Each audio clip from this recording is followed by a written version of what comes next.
Give you the latest Mulberry handbag and not one, but two sought-after designer watches. Make sure you don't miss out as lines close on the 4th of April. For another chance to win the lot, text cash to 63232. One entry costs £2 plus one standard network rate message, or text bonus to 63232. 5 entries cost £5 plus one standard network rate message. Go to gbnews.com/win. Entries start from just £2. Call 0903 681 3232. Calls cost £2 plus your network access charge, or post your name and number to GB12 PO Box 8690 Derby DE1 9TT. UK only. Entrants must be 18 or over. Lines close at 6 p.m. on the 4th of April. Please check the closing time if listening or watching on demand. Good luck.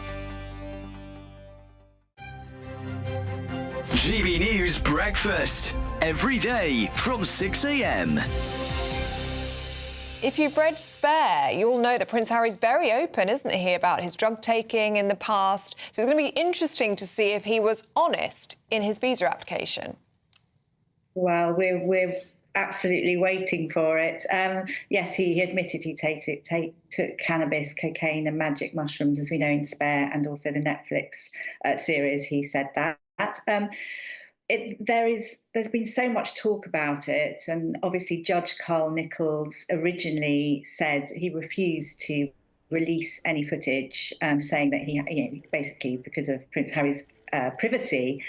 But as we know, Trump, border security and application of rule is one of his priorities. And I do see Harry as a pawn, really, for Trump and collateral. So everyone's waiting to see what happens. Tuesday is the day, D-Day.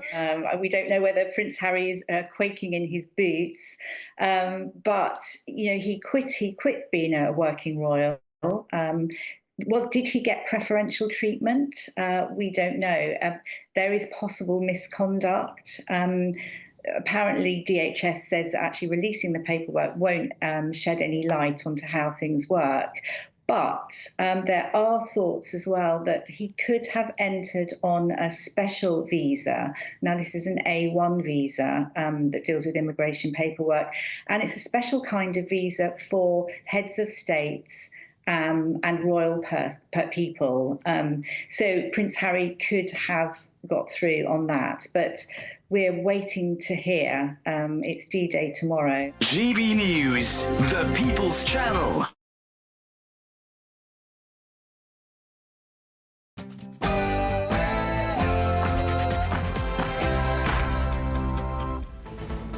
Good afternoon, Britain. It's 1 o'clock on Wednesday, the 2nd of April. I'm Emily Carver. And I'm Tom Harwood. Liberation or devastation? The world braces for Donald Trump's historic White House speech this evening, where a raft of so-called Liberation Day tariffs will be announced. But what exactly will they entail? Who will they hit? And how will they impact us here at home? We're going to have expert analysis throughout the show, as well as asking, has Trump betrayed Britain? And closer to home, France admits it needs to stop more small boats entering the UK. Macron's border chief says he would consider taking migrants back from Britain. Is a fresh bilateral agreement with the French on the cards? And will they stick to their word? We're speaking to a border control expert. And if you're considering getting your barbecue out this week, think again. Londoners are being warned of a wildfire risk due to the arid conditions sweeping the capital. They're also telling us to throw all our rubbish away to avoid creating a fire hazard. Not so good in Birmingham. Can't we just enjoy the sun? And the legendary American actor Val Kilmer, famous for his roles in Top Gun, Batman and Heat, has died at the age of 65. We'll be paying tribute to him throughout the show.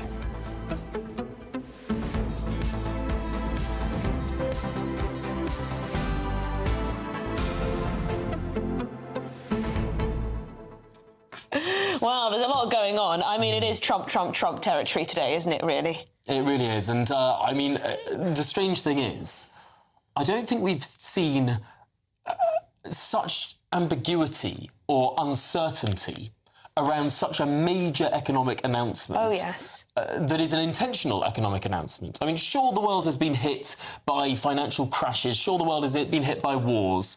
But never a deliberate economic policy. We're just hours away from now And we do not know a single detail. Yeah, which isn't very helpful for those of us who like to know where we stand when it comes to global trade and the hit that this could have on our economy. But we're going to be asking today whether Donald Trump has betrayed Britain with this. OK, yes, you can argue that we knew he was going to impose tariffs. There were quite a lot of people who hoped that Britain would be treated in a special way. That special relationship would count for something, and perhaps even if he imposed tariffs on the likes of the EU, he might, treat us to being an exception. Well, this is the question mark, because, of course, when Keir Starmer went over to the White House, he announced that there was a trade negotiation partnership forming, that they were going to be negotiating. Some people had hoped that would be announced before so-called Liberation Day, before 9 p.m. this evening. Doesn't look likely. Doesn't look like that's going to happen at all. So, in all likelihood, Donald Trump will tonight announce universal tariffs affecting every country around the world, with no special get-out clause for Britain, despite that state visit we offered him. And add this to the signing off of the Chagos deal, which a lot of us here in Britain thinks is a betrayal of our country and our national sovereignty, and is just a ludicrous deal, really, through and through. Such a cost to the taxpayer. Was he wrong to do that? Are you feeling a bit betrayed by Trump? Or do you think, you know what, it's his job to be America first? That's what he promised, and that's what he's doing. Well, do get your comments in. gbnews.com/your say. We're going to be discussing it all after your latest headlines with Sam Francis.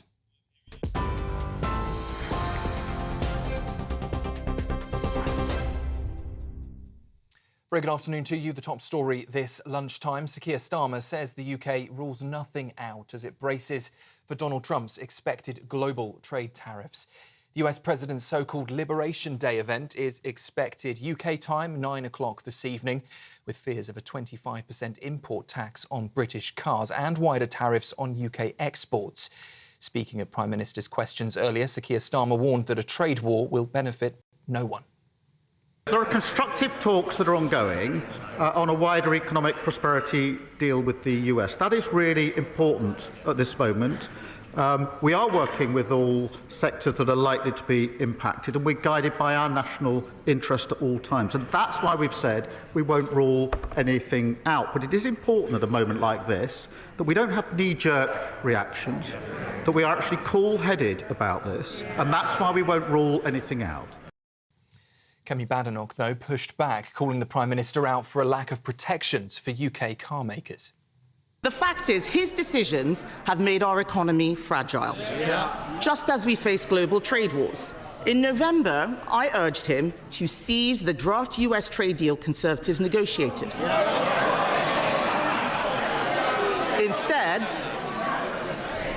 Instead, Mr. Speaker, he lost our most experienced trade negotiator. It's no wonder he can't get a tariff deal for British cars. Hollywood actor Val Kilmer has died at the age of 65. He was, of course, one of the biggest stars of the 80s and 90s, known for Top Gun, Batman Forever and The Doors. You can be my wingman anytime. Well, he was diagnosed with throat cancer in 2014 and that affected his voice, but did return to the screen in Top Gun Maverick. Tributes have today been pouring in, with Josh Brolin calling him a brave, uber-creative firecracker.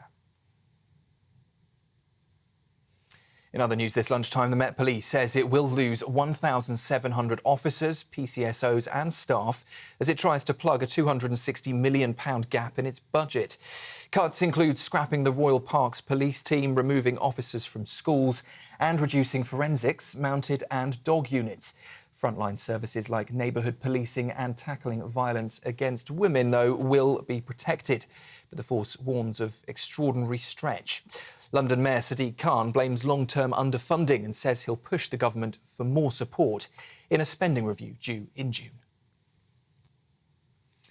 The introduction of assisted dying in England and Wales is set to be delayed by another 2 years, pushing its rollout to at least 2029.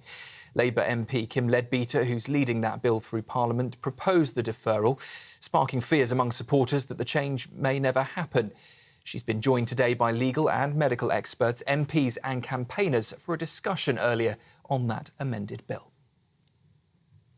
Well, let's take a listen now to what Labour MP Kim Leadbeater had to say during those discussions earlier today.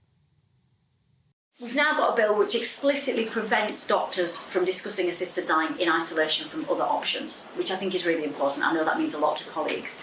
They have to talk about palliative care, they have to talk about symptom management and psychological support, so there's a broad, holistic conversation about end-of-life care and choice. Israel's defence minister has said today that the military will be expanding its ground operation in Gaza and seize large areas of the territory. Israel Katz says the goal is to destroy and to clear terrorist infrastructure, with seized zones incorporated into Israeli security areas. He's also called for Palestinians to evacuate and eliminate Hamas to bring the war to an end. Ground operations are already reported to have begun in Rafah overnight, and it comes as Gaza faces worsening conditions with no aid allowed into the region since the 2nd of March, and now over 50,000 people killed.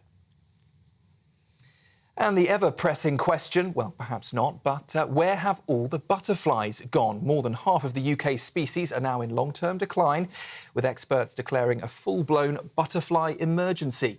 2024 was one of the worst years on record, with favourites like the tortoiseshell having their toughest year yet. Wet weather didn't help, but conservationists say human impact is the real culprit. And now they're urging us to fight back by doing, well, absolutely nothing. They say let your grass grow wild from April to September and you could help save the butterflies. Now you know. Those are the latest headlines. I'll be back with you in half an hour. For the very latest GB News direct to your smartphone, sign up to News Alerts by scanning the QR code or go to gbnews.com/alerts.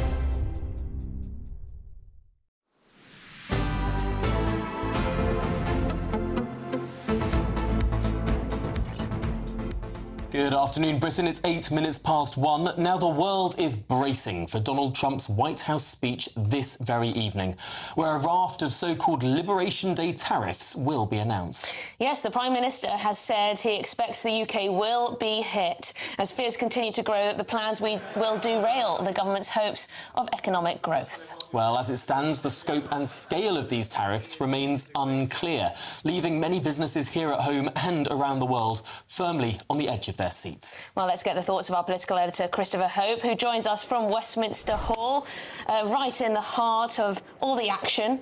Christopher, it's a huge day. Ramifications could go around the world. Any expectation, or can we say how much Britain will be hampered by this? No, we just don't know yet. And welcome, Tom, Emily, to historic Westminster Hall here in the House of Parliament. No, we're told, aren't we, that the UK is preparing for all eventualities by Keir Starmer about an hour ago in PMQs. A trade war is in nobody's interest, and the country deserves, what our country deserves, and will make sure a calm and pragmatic approach. That is supported by the Tory party. They recognise that if we had retaliatory tariffs, there'd be a big problem here. We may see an even bigger hit on our GDP growth, just relying on the US. I think their talks are ongoing, but nothing yet to reassure viewers and listeners. We'll know more tonight, probably 9 p.m. tonight, live on GBNews. We'll see what the President of the United States has to say. I thought that that PMQs we saw earlier, just to remind you of that, Kevin Badenoch did her best to raise the issue of the jobs tax. Awful April, she talked about. We talk about that repeatedly on GBNews. And Tom, you had all your bill rises yesterday on the channel. She raised the issue of Birmingham, the 17,000 tonnes of rubbish. That was about the main hit I think she landed on the Prime Minister. In a briefing just now, I asked the number 10, will the army be sent in to try and deal with this issue? The number 10 say they're not aware of that happening, but frankly, if you're in Birmingham and the smell's rising, the weather's heating up, what will the government do? All options are open, the government says, but short of the army as things stand. I thought, though, for me, it looked like Keir Starmer was much more on it. He had all these knockbacks, hitbacks at Kevin Badenoch, went back on her record, and I think, frankly, this Tory government has a lot to be embarrassed about of its record in government on taxation. If council tax went up 12 years out of 14 years, for example, so any attack on Keir Starmer, they can go, and they do now go back and look at the Tory record. I think that is sensible politics. He says that Kevin Badenoch is carping from the sidelines, and you know, what can you do? But you are the leader of the opposition. That's what you do. Now, since then, there's been a UQ, an urgent statement in the House of Commons on Chagos, and the one thing thing to bring you from that is significant. It sounds like the government's going to bring in both a bill and also the treaty to be discussed. A bill on this measure means that MPs will get a vote. Now, it wasn't clear whether MPs would get a vote or a consultation on this Chagos deal, but if there's a vote, it could be an issue, I think, for Labour, because lots of Labour MPs are concerned about this. Why are we giving all this money to Mauritius to take away land which the UK controls, just as cuts about to happen in the spending review coming up in the summer? So it looks like, from talking to Tory MPs, there'll be a vote on the Chagos deal in the House of Commons. Really, really interesting there. And also interesting to hear from the Foreign Office Minister, Stephen Doughty, that there will be sort of greater details in this deal, an exclusion zone around the base, a preclusion of foreign espionage activity, a preclusion on even any construction around the base on the other islands that are given back, or it's not given back, just given to Mauritius without the say-so of the British. So some details there that we're learning for the first time. But I wonder, Chris, given that we've got Donald Trump's approval for this deal, how much time do you expect that the British embassy out there in Washington, D.C. has been having to spend convincing Donald Trump to allow us to give away our own islands in the Indian Ocean rather than negotiating on trade? I wonder, has there been potentially a time loss here? We could have been arguing about tariffs, we could have been trying to get concessions ahead of so-called Liberation Day, but instead Jonathan Powell and the British ambassador Peter Mandelson and everyone else has been talking to the administration about the Chagos Islands. Well, I think governments can do more than one thing at the same time, and there are, of course, competing issues. I think no one, frankly, knows what will happen with these tariffs. The view from Washington, it seems, is that the president wants to do a big bang, a moment when he slaps all of these countries, allies and countries who aren't allies, with the same tariffs, almost to show how he is putting America first for Americans who voted for him back in November. On the issue of Chagos, though, when I was out there in Washington, D.C. about 4 weeks ago, we were told by senior people in the UK embassy that, in fact, the Chagos issue hadn't even come up yet. And I think that question that was asked of Donald Trump when I was in the Oval Office with him, and he said, we've got no problem there with the Chagos deal. We weren't even clear whether he knew what he was talking about, because Chagos is so important here. It seems now, though, that the US has said, let's move on. And I think, frankly, for the UK, we've had the Business Secretary, Jonathan Reynolds, over there quite a lot in recent days. I think the trade issue and trying to get this limited trade deal agreed in the US and UK has come right in the spotlight. I think Chagos has moved away from the importance in the special relationship. OK, well, Christopher Hope, thank you very much indeed, our political editor there in Westminster. Now, there are going to be a lot of industries that could potentially be hit by these tariffs, not least food and drink, not least cars, not Scotch whisky, but also pharmaceuticals. Yes, the US market is the biggest single export for British pharmaceutical goods, estimated to be a whopping £8.7 billion a year. That was in 2023. Well, the industry warns that these highly complex supply chains will be difficult to disentangle, as some American companies also have operations here in the UK. It's incredibly complicated, but industry insiders are now warning of a lose-lose situation for both the UK and the US. Well, joining us now is Chief Executive of the Bioindustry Association, Steve Bates. Steve, I imagine you and your colleagues have been talking about this at length. A lot of concerns. What are they? I think the main one is uncertainty. We're a long-term business. We invest millions in the development and production of regulated products, pharmaceutical products or biotech products. It's unclear what the US administration is looking to do. And our industry has grown for 40 years in a stable environment with no tariffs.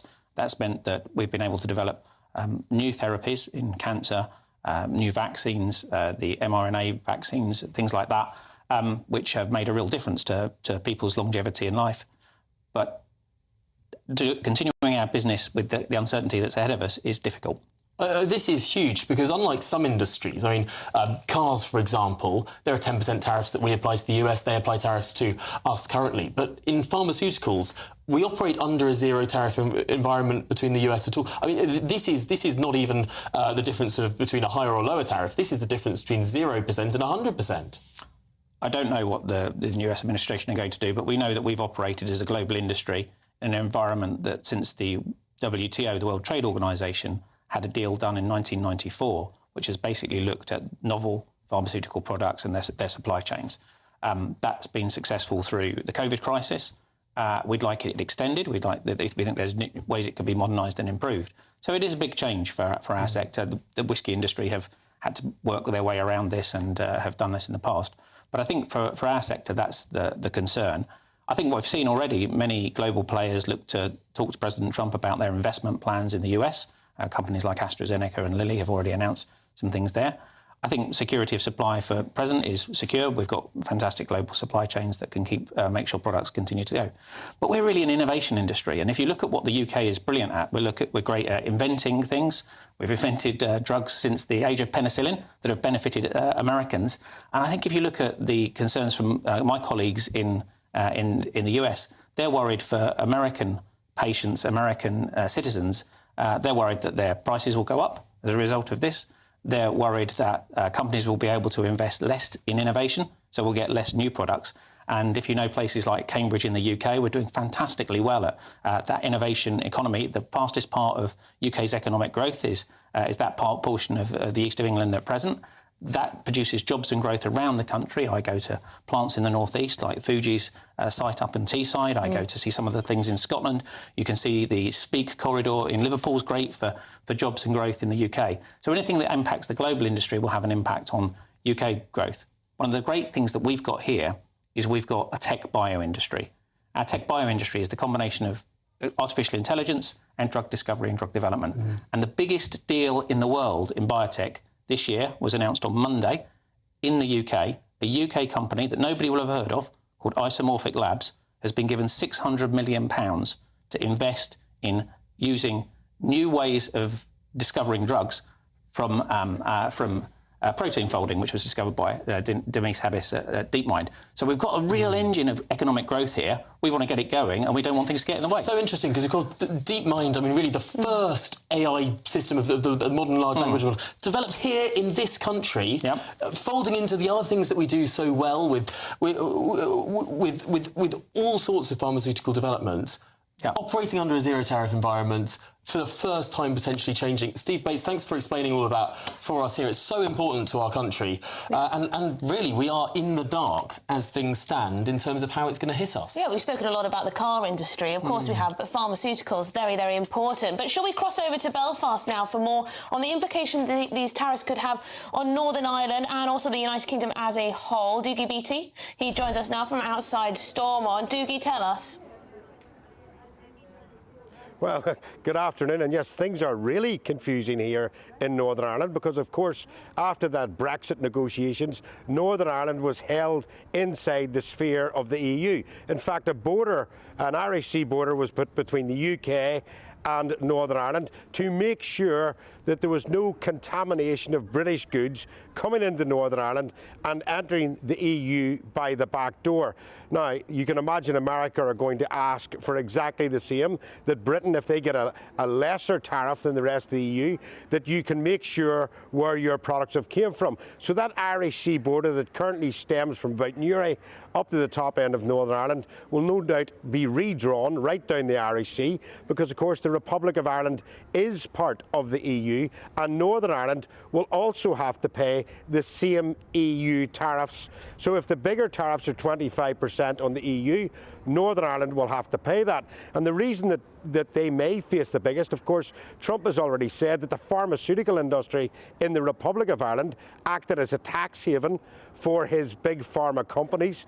I mean, last year, the Republic of Ireland had £70 billion worth of trade with the US one way to the Republic, while they only bought £22 billion worth of goods out of the USA. And that was one thing that Trump very much has featured on and said that needs to be addressed. Northern Ireland only has a couple of companies here that are American. The other 700 of them are in the Republic. And this will affect manufacturing because even at this moment in time, we look at Scunthorpe, Northern Ireland cannot take British steel, 25% tariffs on it coming in to the EU. 70% of the world's crushers are made here, and 30% of the aircraft seats for the world are made right here in Northern Ireland. And I have spoken to companies over the last year that have said they're already looking at going outside the UK, and if these tariffs come in and they have to actually pay US tariffs at an EU rate, they too will leave Northern Ireland. Well, Doogie, thanks for bringing us to that outside storm. And of course, not long to know until we know what these rates are, if they are differential, as it perhaps could be. Doogie Beattie there. I'm really interested to find out what you think at home about this all, because we were told that Donald Trump was going to be tariff, tariff, tariff. He made it very clear that he loves tariffs. They're brilliant, best thing since sliced bread. So we didn't know this was coming down the road. But did you expect it to hit Britain? I mean, there's still a chance that he might decide to leave us out of it all, but it's looking a pretty slim chance, isn't it? This is one of the insane things about it all. This tariff hokey-cokey. One day there are tariffs announced on everything from Canada, then it's delayed for a month, then it's back on, then it's on Mexico, now it's on China, but it's 50%, then it's 30%, then it's 20%, then it's 50% again. I mean, the man has gone completely nuts. I must say, I am very angry about him signing off on this Chagos deal. You know, if he cares about Britain, beyond just his relationship with the Labour government currently. The thing I get irritated by is people sort of pretending that this absolutely bonkers back, forth, up, down, side to side is some sort of four-dimensional chess master plan. Oh, this is all being planned out. The man's a genius. No, he's flailing around, but we'll get to that later in the programme. Yes, this is Good Afternoon Britain on GB News. Still to come, the Met Police say they are going to lose over 1,500 police officers and staff because they're trying to plug a growing funding crisis. Could this make our capital more dangerous?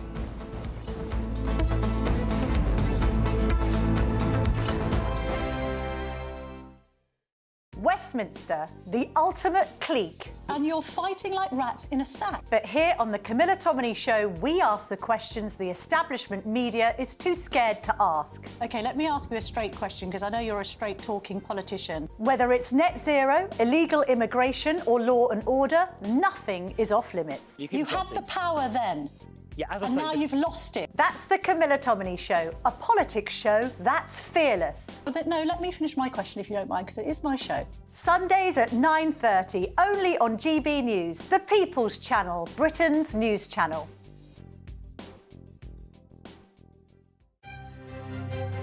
GB News Breakfast, every day from 6 a.m. Now, I'm a bit irritated today. So there's two secret files that have been released, one on Prince Harry and his visa claim and getting citizenship in the USA. And what do we learn from it? Nothing. Nothing, because it's all redacted. And then the biggest one of all, history. So Donald Trump says, yes, we can see the JFK files, we have nothing to hide there, whatever. It's all redacted. There's nothing, we don't learn anything new from this. Now, you've studied, you've been like me, you've been fascinated like this since you were a kid. Yeah, I have. I mean, let's be honest, is there likely to be files somewhere that's actually saying grassy knoll and magic bullet? Giving you the truth. And that it was the mafia and that it was to do with J. Edgar Hoover or anything else? I don't believe all that stuff anyway. I honestly don't. Well, how do you explain that it wasn't JFK's brain that was in the post-mortem? It was a different brain. His brain was substituted. You know what? That's the first I've heard of that. Well, you see, I thought it was a different brain. How did they know? How do they know it wasn't his brain? Well, they may have known what his brain was like. Well, the doctor in Dallas who was there to do the post-mortem because it was his area. Yes. Wasn't allowed to do the post-mortem. That's right, because they wanted to fly him back to Washington, right? The CIA or the FBI, whatever, took the body away. Right. And they had time to do whatever they wanted, and doctor anything the way they wanted. But, I mean, and there definitely were two shooters. There were two shooters involved in this. I don't believe that. Because of the magic bullet? No, the puff of smoke from the grassy knoll. Maybe I'm being extremely naive that time, but for everything that I've seen, everything I've read, I think that Lee Harvey Oswald, how about this, actually did it. What? And did it alone. GB News, the People's Channel. Join me, Nana Akwir, for an informative, interactive news programme with a difference It's fun. No, you didn't say that, Dave. I'm so surprised. I think there's an element of truth to that. Join me from 3 p.m. every weekend, only on GB News, Britain's news channel.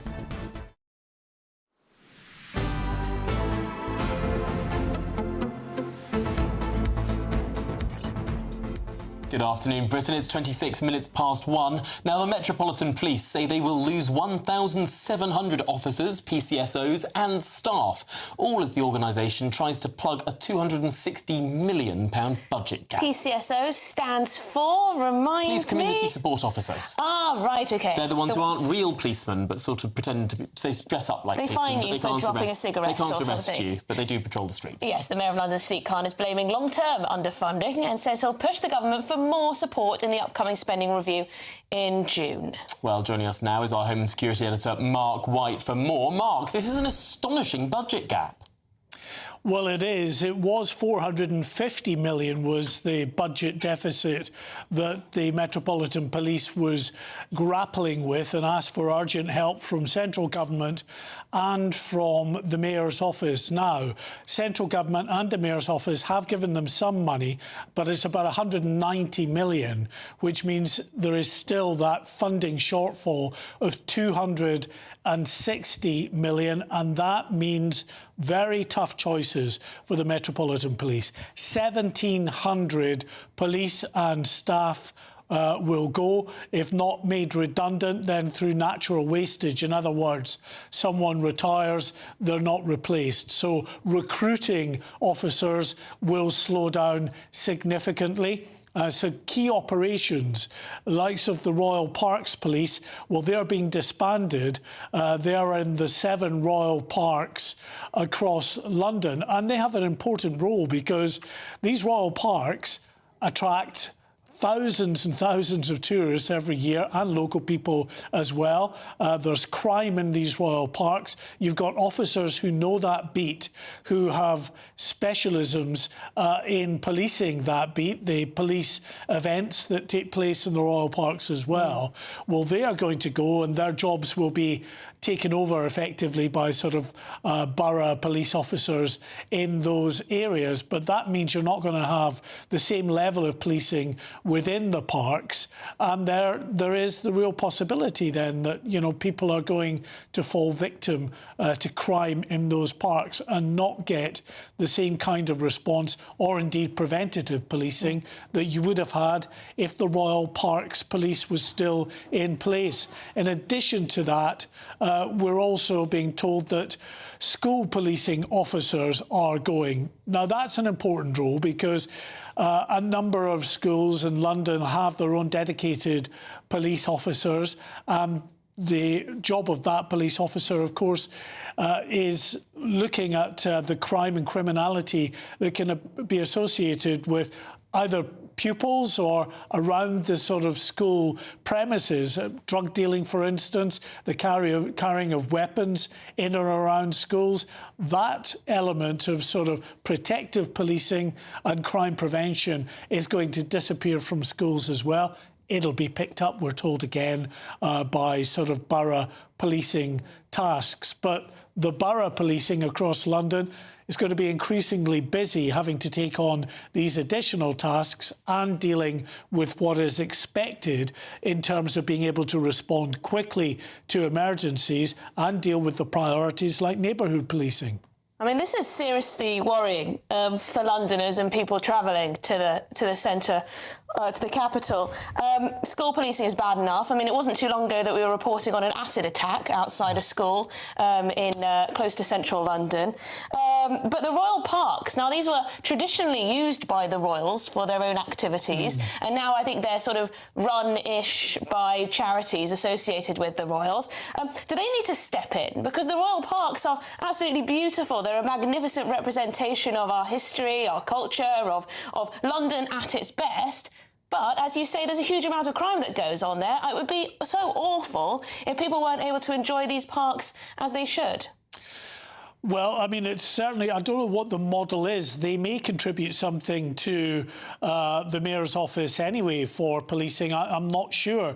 Certainly there are other parks, of course, across London that have a sort of a policing model, and some of that is actually run by local authorities in those areas. But it's definitely a worry. There is no doubt the fact that the Royal Parks policing role is being abolished. Now, in addition to that, the Commissioner of the Metropolitan Police is having to make some really tough choices in other key areas. For instance, dog units, which are already, in sort of scant supply in terms of being available to frontline officers.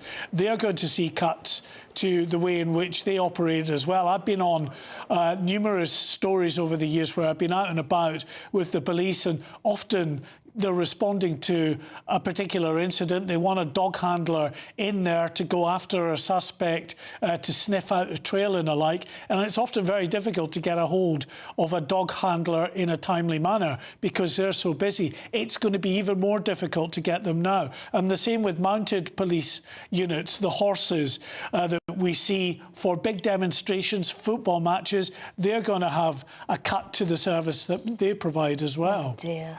It's just going to look a lot worse, isn't it? I mean, the best thing about a mounted police officer is that imposing status that you get in those big occasions. I mean, we're just going to have police that look less intimidating, and that can't be good. Mark White, thanks indeed for joining us and explaining all of that. Home and Security Editor here at GB News, of course. Yeah, I don't want to be too London-centric, but, I mean, people from outside, across the country, look at London and think, oh, that crime-ridden hellhole, no thanks. Well, this is going to make it worse, isn't it? But also, I mean, it is 10 million people. It's the largest police force in the country by far. It's a really, really serious issue. What's Sadiq Khan and Mark Rowley going to do about it? Well, this is Good Afternoon Britain on GB News. Lots more to come. Indeed, we're going to be joined by a border security expert, as France says it's considering stepping up efforts to stop small boat channel crossings. But will they stick to their word? Well, before all that, it's the headlines with Sam Francis.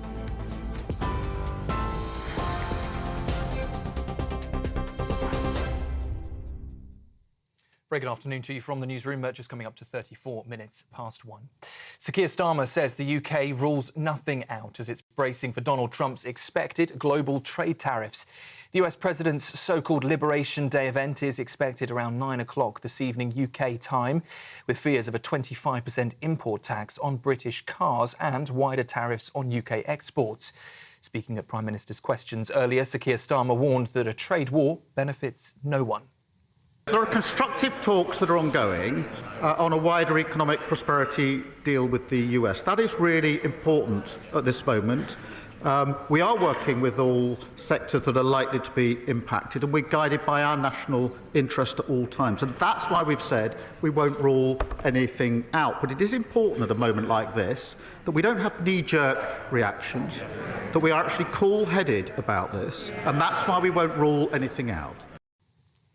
Kemi Badenoch has pushed back, though, calling the Prime Minister out for a lack of protections for UK car makers.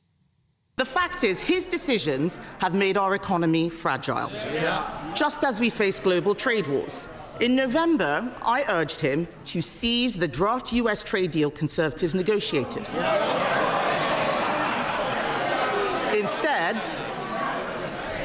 Instead, Mr. Speaker, he lost our most experienced trade negotiator. It's no wonder he can't get a tariff deal for British cars. More than 20 women have come forward with allegations against serial rapist Zhenhao Zhao, just weeks after he was found guilty of drugging and raping 10 women across 2 continents. Police say his true number of victims is now feared to be far greater, with disturbing footage filmed by Zhao himself pointing to dozens more. 2 women who've now spoken out say he spiked their drinks and filmed the assaults, one in China, the other in London. Others say fear, shame and confusion over their rights kept them silent until now. And Heathrow Airport was warned about its power supply just days before last month's major shutdown. MPs have been told today. Nigel Wicking, who represents airlines at the airport, said he raised concerns after cable thefts cut power to runway lights in the week leading up to the March outage. More than 270,000 passengers were affected when the airport closed into the evening following a fire at a nearby substation. Wicking believes Terminal 5 could have reopened by late morning, but Heathrow boss Thomas Waldby defended the delay, saying that full safety checks had to be completed. And there's been a startling collapse in public satisfaction with the NHS, according to a long-running survey. A record 59% of people now say they're dissatisfied with the health service, with supports for key services like A&E, GPs and dentistry hitting historic lows. Just 21% say they're satisfied with the NHS overall. That is down from 60% in 2019, though most say they still back its founding principles. Those are the latest headlines. A full roundup at the top of the hour, and Tom and Emily will be straight back with you after this. For the very latest GB News direct to your smartphone, sign up to News Alerts by scanning the QR code or go to gbnews.com/alerts.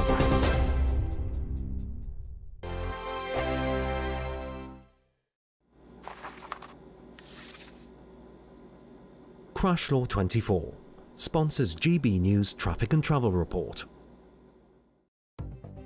The latest GB News travel. Good afternoon, I'm Russell Holding. In South Ayrshire, the A77 is closed in both directions south of Ayr between Doonholm Road and the Dalrymple turnoff because of a gas leak causing queues. In County Down, the A48 is closed in both directions along Newtonards Road between Bangor and Donegal after an accident causing delays in Oxfordshire. The A4260 Banbury Road is closed in both directions near to Kidlington north of Oxford after an accident involving a car and a motorbike. And C2C train services heading out of London between Barking and Pitsea diverting via Grays because of a faulty train. That's the latest. You can stay up to date throughout the day by visiting our website gbnews.com. Crash Law 24 sponsors GB News Traffic and Travel Report. Hi, I'm Michelle Dewberry, and my show is your opportunity to cut through all the noise and dive in headfirst to some robust debates. Ideas clash. Situation, isn't it? Because the failure is... You're deliberately avoiding my point. Nothing's held back. And if you think this is the end of it, wait for more. And we do not shy away from the difficult stuff. Sometimes I want to shake people and say, if only you understood. So join me on Dubes & Co. weeknights at 6 p.m, only on GB News, Britain's news channel. The royal family is an enduring symbol of tradition, unity and pride for Britain. At GB News, we celebrate what makes this country great.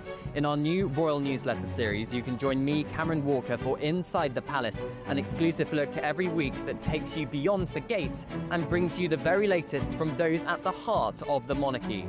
Never miss a royal moment again. Sign up now. Go to gbnews.com/royal newsletter and get the latest straight to your inbox. Mornings don't have to be tiresome, especially if you have the right company. Wake up to news as it happens, opinion and debate, and of course, a little bit of entertainment too. Because when the kettle's on, we're on. That's Breakfast on GB News, a show worth waking up for. Every morning from 6 a.m. Only on the People's Channel, Britain's news channel. We'll spread the news, you spread the word. It's Patrick Christie's Tonight, and here we do things differently. It's explaining the absolute madness of this, doesn't it? It's explosive. I mean, this is very good. It's lively. 850. Your government sat there, Sean, and it did nothing. It's controversial. And the Middle East has been in turmoil since before I was born. It's everything you need to kickstart your evening. Everyone's had their Weetabix tonight. I love to see it. That's Patrick Christie's Tonight, weeknights from 9 p.m. Only on GB News, the People's Channel, Britain's news channel.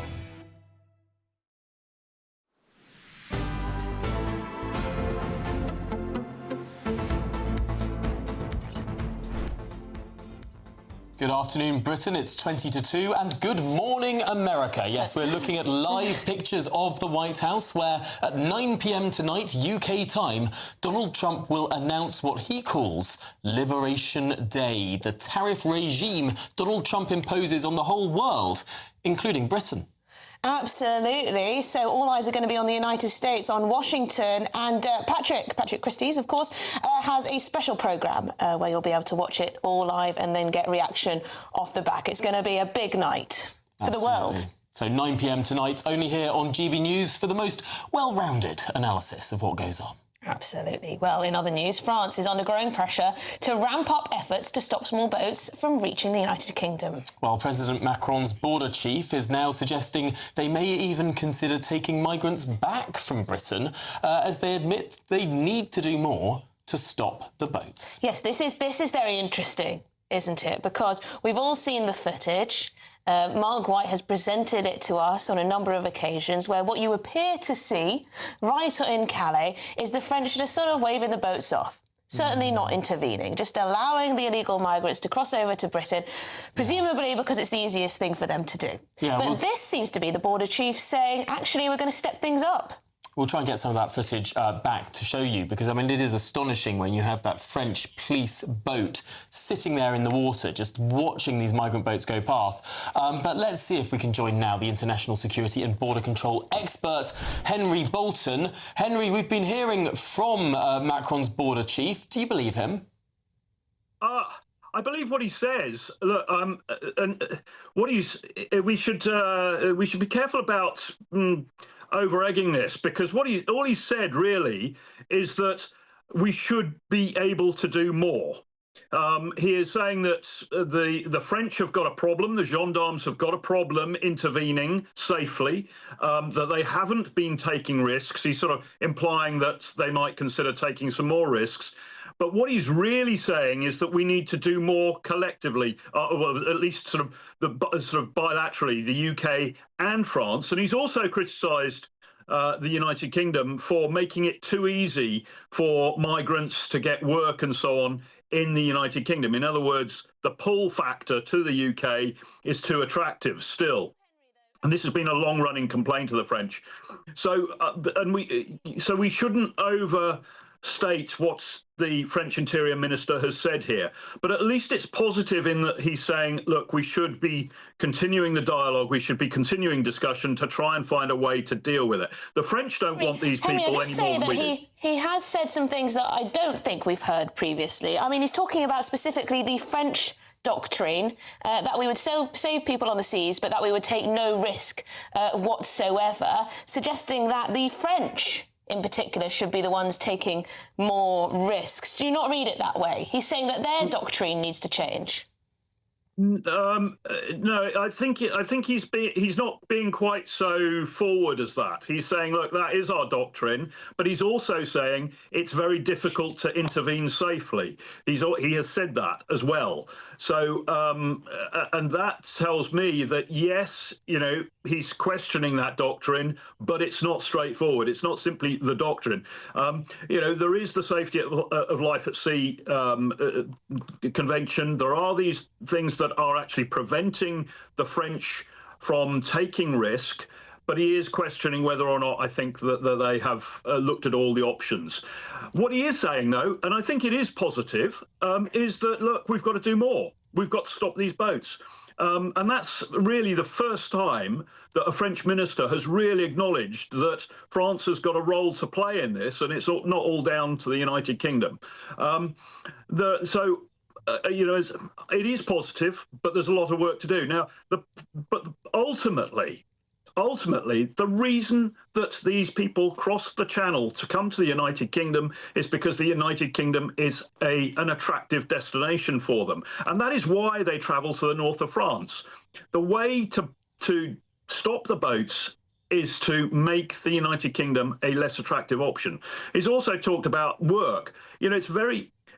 Across Europe, it is far, far more difficult for somebody who should not be working, doesn't have a right to work, doesn't have a right to education, to healthcare, to get it, far more difficult for them to get those things everywhere else in Europe than in the UK. Sorry? Is that because of ID cards, Henry? This is the Tony Blair argument, that if we just had ID cards, we'd be much less attractive. That is it, yes. I mean, that is the main tool. And people get terribly hung up over ID cards. And I do understand why, particularly since Tony Blair talked about it back, quite a few years ago now. And there is this idea of a digital ID card. Well, that needs to be put back in the box. That's a bad idea and cost in Big Brother terms, in all sorts of terms. If you take a country like Austria, they simply have an ID card, there is no different to your driving licence, really, and they have different colours. There's red, green, white. White is for Austrian nationals. Then you've got, I think, blue, I think, is for refugees and so on, or asylum seekers. And the colour itself tells an employer or a doctor or whoever it might be, a police officer, a local authority officer, that tells them what this person is entitled to. I just don't think I can see British. I don't think I can see the British Parliament accepting having white ID cards for British people. I think that would be seen as deeply, deeply racist. No, sorry to be trite about it. We have to leave it there. We have to leave it there. Sorry, border control expert. Thank you very much indeed for your time. Illegal immigration is making me pretty pro ID cards. Really? I don't like the idea of digital so that you have absolutely everything on there, but just an ID card that just shows your basic details. You're not bought into by the David Cameron argument from the 2010 election that we don't want to be a show-me-your-papers society? This country is far too dangerous because of illegal migration. There was a famous moment in the 2010 election where David Cameron put on a German accent and said, show me your papers. That's ridiculous, and that showed him to be a bit immature in my mind. Right. Well, if you're in search of... Let us know your pro-ID card. If you want to travel to one of these countries that does have ID cards, well, here are the latest holiday destinations weather. Need your... You're looking happy. Well, the forecast looks good. So you've sorted the travel insurance then? All Clear Travel Insurance sponsors GB News Travel Destinations Forecast. Hi there. Plenty of sun to be had in the UK over the next few days, but if you're thinking of heading further afield, there are still some thunderstorms across Greece and Turkey, and some very unsettled weather moving through Madeira into the Canary Islands. A showery day to come on Thursday, and then further showers or spells of rain into Spain as well as Portugal. A few showers on Thursday for Italy, but the most showery weather will continue to affect Greece as well as Turkey. That is tending to ease away over the next few days into the weekend. All Clear Travel Insurance sponsors GB News Travel Destinations Forecast. Hello and welcome to the latest update from the Met Office for GB News. It's not often that the whole of the UK experiences a sunny day, but that's what we're expecting today. Feeling warm in the sunshine, cooler around the east and the south coast because of this east to southeasterly breeze around the edge of an area of high pressure. That is keeping things cloud-free up and down the country. Just some patches here and there, otherwise it's simply a sunny day, but it is a breezy day in the east and the south, and in that breeze it will feel on the cool side, particularly for the North Sea coast where temperatures will just reach 12 or 13 Celsius in places. Where we've got the sunny spells and lighter winds elsewhere, it's going to be high teens, and the warmest spot, northern Scotland, could even see a 20 Celsius this afternoon. And we keep the cloud-free skies across the whole of Scotland going into the evening, with temperatures gradually starting to fall as the sun dips. Northern Ireland, likewise, just clear skies at this stage. A lovely evening out there. You can see the strength of the wind, though, across the east and the south. That's going to make it feel cool, as I said, and some patches of cloud starting to emerge by this stage into the southwest, a sign of a subtle change overnight. A few patches of cloud pushing into central and eastern parts of the country overnight as well as the sun goes down. That cloud mostly affecting the Peak District into the Pennines, southeast Scotland, for example. And because of the breeze, it will be frost-free in the south, but a touch of frost is expected further north. Then this subtle change occurs by dawn, with areas of cloud moving into the southwest and some showers. Could be some heavy downpours at times through the day. This showery weather is mostly restricted to Cornwall and Devon, as well as Dorset and Somerset. Could see the odd shower into South Wales. Certainly a cloudier day. Feeling cooler as a result. Elsewhere, more of the same, warm sunshine. I'm Christopher Hope. From pop stars to politicians, I'll interview anybody in a pub who's got a political opinion. Join me every Friday on Spotify, Apple Podcasts, YouTube or gbnews.com, or wherever you get your podcasts. This is GB News, the People's Channel. In the GB Newsroom, we bring you the news as it happens. With our team of dedicated journalists across the UK, we're ready to keep you up to date with what's happening every half an hour, every single day. Bulletins here on GB News, the People's Channel, Britain's news channel. If you want your news to be straight talking... This is a nightmare for the Conservatives again. Down to earth. It's not just Nottingham where this is happening, is it? And most importantly, honest. Hard-working, middle-class taxpayers, they'll get their book thrown at them. Then catch me, Martin Daubney, Monday to Friday, 3 till 6 p.m. on GB News, Britain's news channel.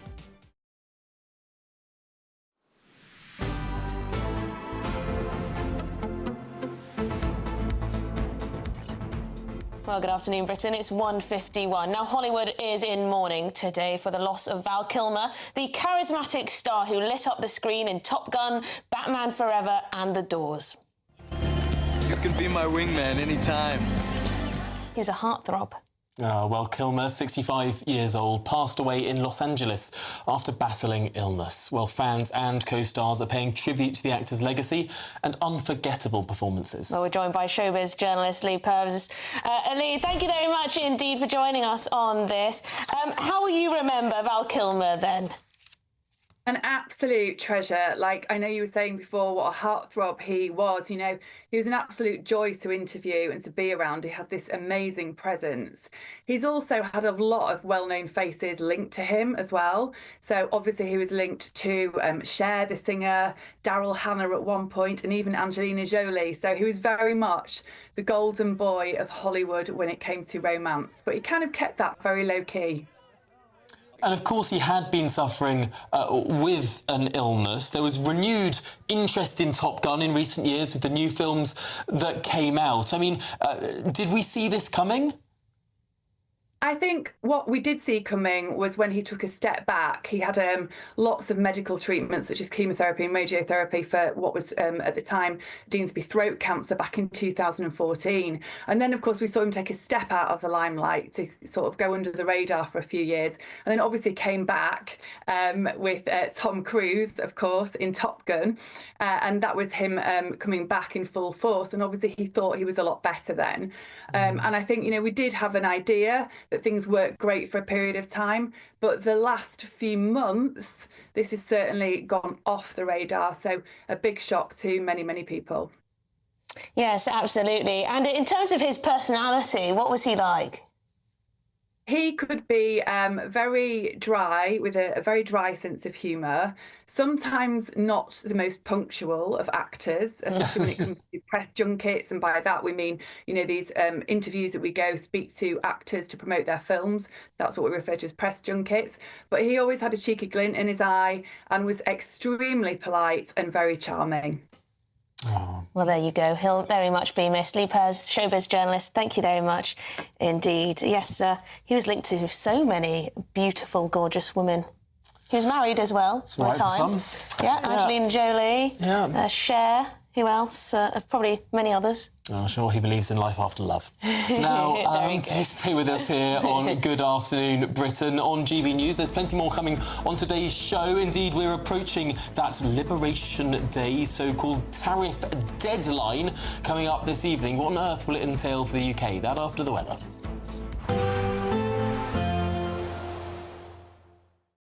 Expect a warm front, moving from the kitchen right through to the rest of the house. Boxed Boilers, sponsors of weather on GB News. Hello and welcome to the latest update from the Met Office for GB News. It's not often that the whole of the UK experiences a sunny day, but that's what we're expecting today. Feeling warm in the sunshine, cooler around the east and the south coast because of this east to southeasterly breeze around the edge of an area of high pressure. That is keeping things cloud-free up and down the country. Just some patches here and there, otherwise it's simply a sunny day. But it is a breezy day in the east and the south, and in that breeze it will feel on the cool side, particularly for the North Sea coast, where temperatures will just reach 12 or 13 Celsius in places. Where we've got the sunny spells and lighter winds elsewhere, it's going to be high teens, and the warmest spot, northern Scotland, could even see a 20 Celsius this afternoon. And we keep the cloud-free skies across the whole of Scotland going into the evening, with temperatures gradually starting to fall as the sun dips. Northern Ireland, likewise, just clear skies at this stage. A lovely evening out there. You can see the strength of the wind, though, across the east and the south. That's going to make it feel cool, as I said, and some patches of cloud starting to emerge by this stage into the southwest, a sign of a subtle change overnight. A few patches of cloud pushing into central and eastern parts of the country overnight as well as the sun goes down. That cloud mostly affecting the Peak District into the Pennines, southeast Scotland, for example. And because of the breeze, it will be frost-free in the south, but a touch of frost is expected further north. Then this subtle change occurs by dawn, with areas of cloud moving into the southwest and some showers. Could be some heavy downpours at times through the day. This showery weather is mostly restricted to Cornwall and Devon, as well as Dorset and Somerset. Could see the odd shower into South Wales. Certainly a cloudier day. Feeling cooler as a result. Elsewhere, more of the same, warm sunshine. A positive outlook through the night will power through to a bright day ahead. Boxed Home Battery Storage, sponsors of weather on GB News.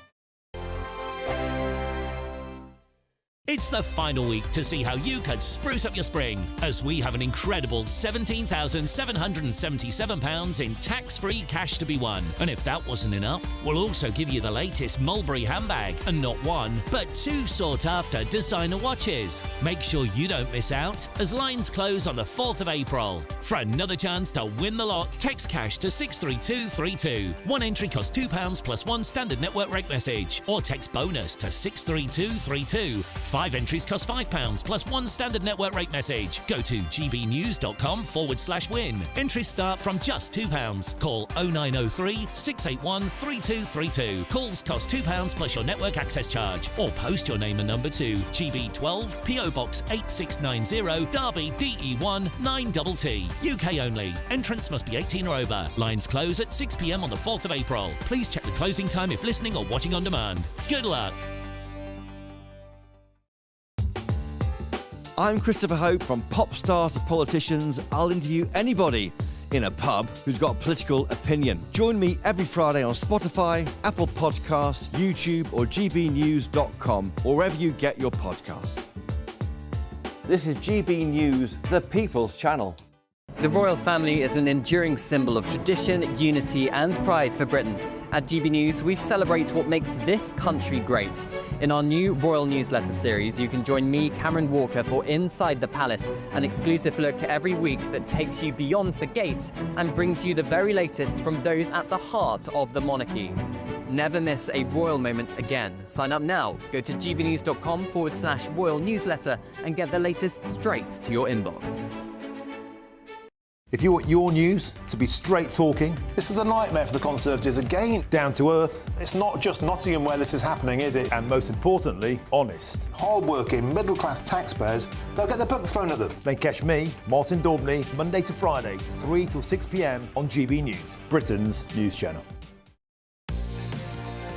Mornings don't have to be tiresome, especially if you have the right company. Wake up to news as it happens, opinion and debate, and of course, a little bit of entertainment too. Because when the kettle's on, we're on. That's Breakfast on GB News, a show worth waking up for. Every morning from 6 a.m. Only on the People's Channel, Britain's news channel. We'll spread the news, you spread the word.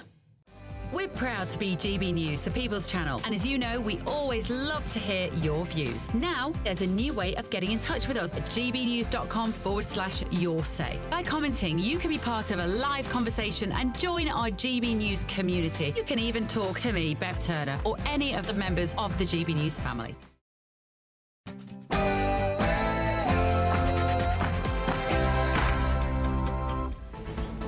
Good afternoon, Britain. It's 2 o'clock on Wednesday, the 2nd of April. I'm Tom Harwood. And I'm Emily Carver.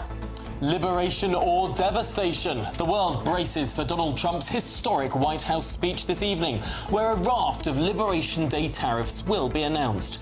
But what exactly will they entail? Who will they hit? And how will they impact us here at home?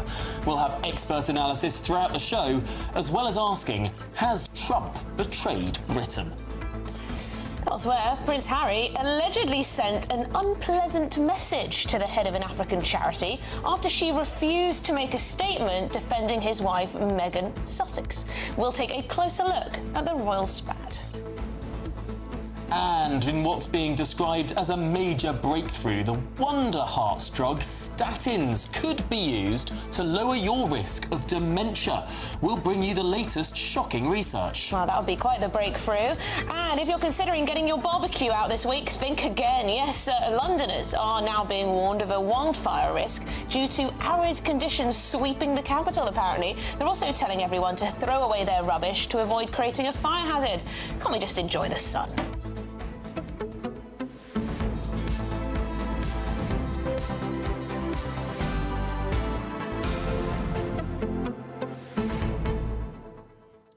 We really are counting down the hours now.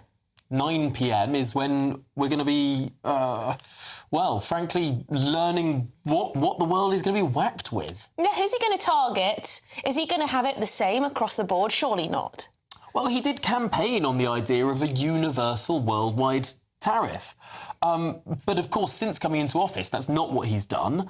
But the problem with Donald Trump is it's so unpredictable. I mean, it seems that we get a different sort of view, policy or tweet every day. Yes, because I thought he wanted to use tariffs as well as to, improve manufacturing and jobs in the United States and improve the competitiveness of his own industries, was also to use them as leverage to get what he wants geopolitically as well from other nations. So surely you'd pick out nations you wanted to, get things from, well, on the one rather hand, than everyone the same. This is what sort of the people around him said when Canada announced that it would enforce the border more strongly, and then the tariffs went back down. But then he put them back on, or announced that they would still be going back on. It seems that we've been doing this tariff hokey cookie amongst some of America's closest trading partners. Neil's got in touch. He says, Tom, I was over the moon when Trump won, but I'm starting to think you might be right that he's a lunatic. It's fun, though, and still hugely preferable to a Democrat of any type. Well, I've got a friend out in the States, he's an economist, and I asked him his view on who would be better for the economy. But forget everything else, forget how polite they are, forget I can't trust an economist, political norms. A random economist. No, he gave me this assessment, which I think is pretty bang on. You've got to say who it is, otherwise I, don't know whether to take him seriously or not. I think he said it publicly as well. He's Ryan Bourne, he works at the Cato Institute in Washington, D.C. And he said that Kamala Harris would be, on a scale of sort of 0 to 10 economically, a solid 4 or 5. But Donald Trump could be anything from a 3 to a 7. Right. The problem is, this Donald Trump, right now, we're experiencing more as a 3. There was a big upside to Trump. There could have been, had he gone for the deregulatory agenda, lower taxes, all the rest of it. Instead, he is going to be announcing tonight what could be the largest tax rise in American history. Well, I mean, there's lots of people in the Labour Party who would like to see us retaliate. Ed Davey came close to asking that in Prime Minister's questions. There should be an economic coalition of the willing to bash Trump. But we shall see. Has Trump betrayed Britain if he does indeed put these tariffs on us and signing off on this Chagos deal too? But shall we get the headlines with Sam?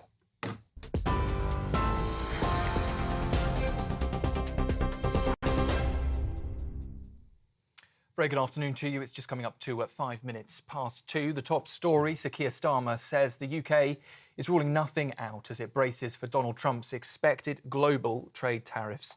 The US President's so-called Liberation Day event is expected around 9 o'clock this evening, UK time, with fears of a 25% import tax on British cars and wider tariffs on UK exports. Well, speaking at PMQs earlier this afternoon, the Prime Minister warned that a trade war benefits no one. There are constructive talks that are ongoing on a wider economic prosperity deal with the US. That is really important at this moment. We are working with all sectors that are likely to be impacted, and we're guided by our national interest at all times. And that's why we've said we won't rule anything out. But it is important at a moment like this that we don't have knee-jerk reactions, that we are actually cool-headed about this, and that's why we won't rule anything out. Kemi Badenoch, meanwhile, pushed back earlier, calling the Prime Minister out for what she described as a lack of protections for UK car makers. The fact is, his decisions have made our economy fragile, just as we face global trade wars. In November, I urged him to seize the draft US trade deal Conservatives negotiated.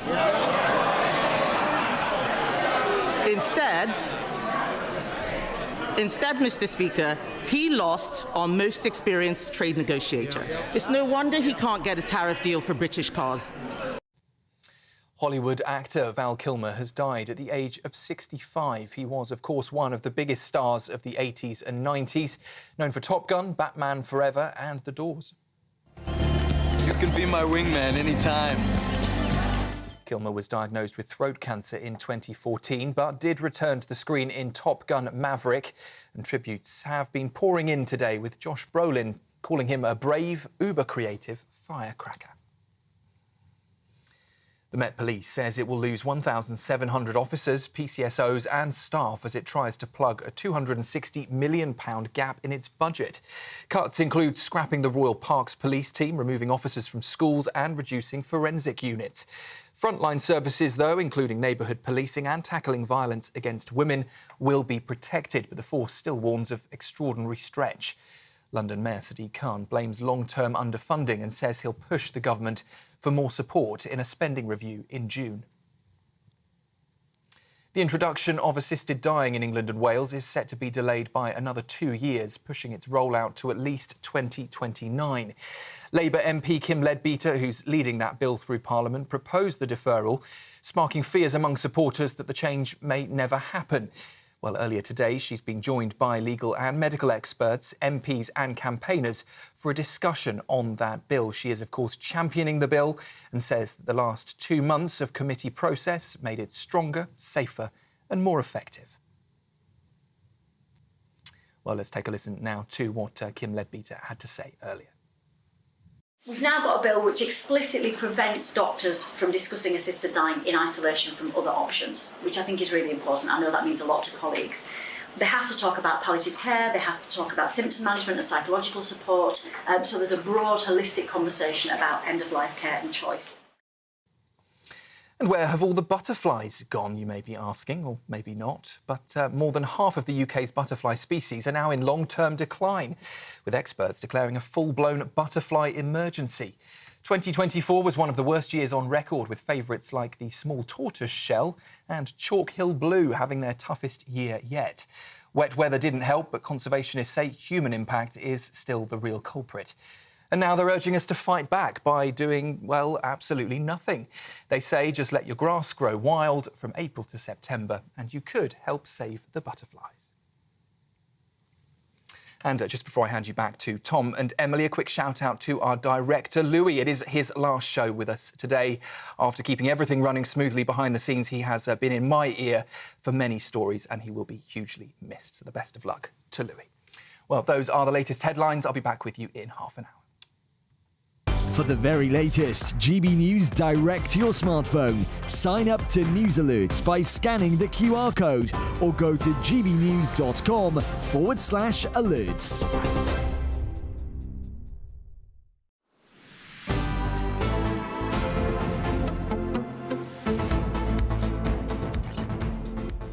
Good afternoon, Britain. It's 8 minutes past 2 and the world is bracing for Donald Trump's White House speech this evening, where a raft of so-called Liberation Day tariffs will be announced. Yes, the Prime Minister has said he expects the UK will be hit as fears continue to grow that the plans will derail the government's hopes for economic growth.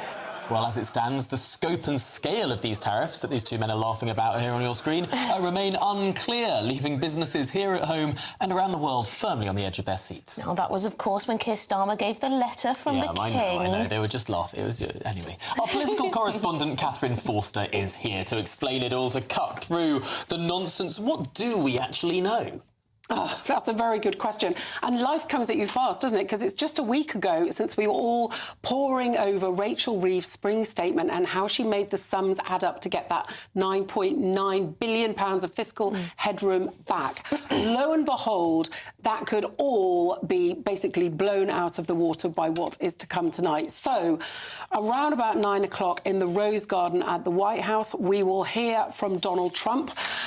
It's being tagged as Make America Wealthy again. What he's trying to do with this tariffs is force companies to make things in America, to bring their business to America, to bring jobs to America. He's very fond of saying that the rest of the world has been ripping America off. I mean, it's the world's richest nation. A lot of people do very well in America, but this is his opinion. So we are expecting blanket tariffs globally. We don't know the levels, potentially between 10 and 20%. Bear in mind, we've already had steel tariffs levied. That's a factor in British Steel's decision last week in Scunthorpe to stop making virgin British steel in Scunthorpe and potentially in the UK.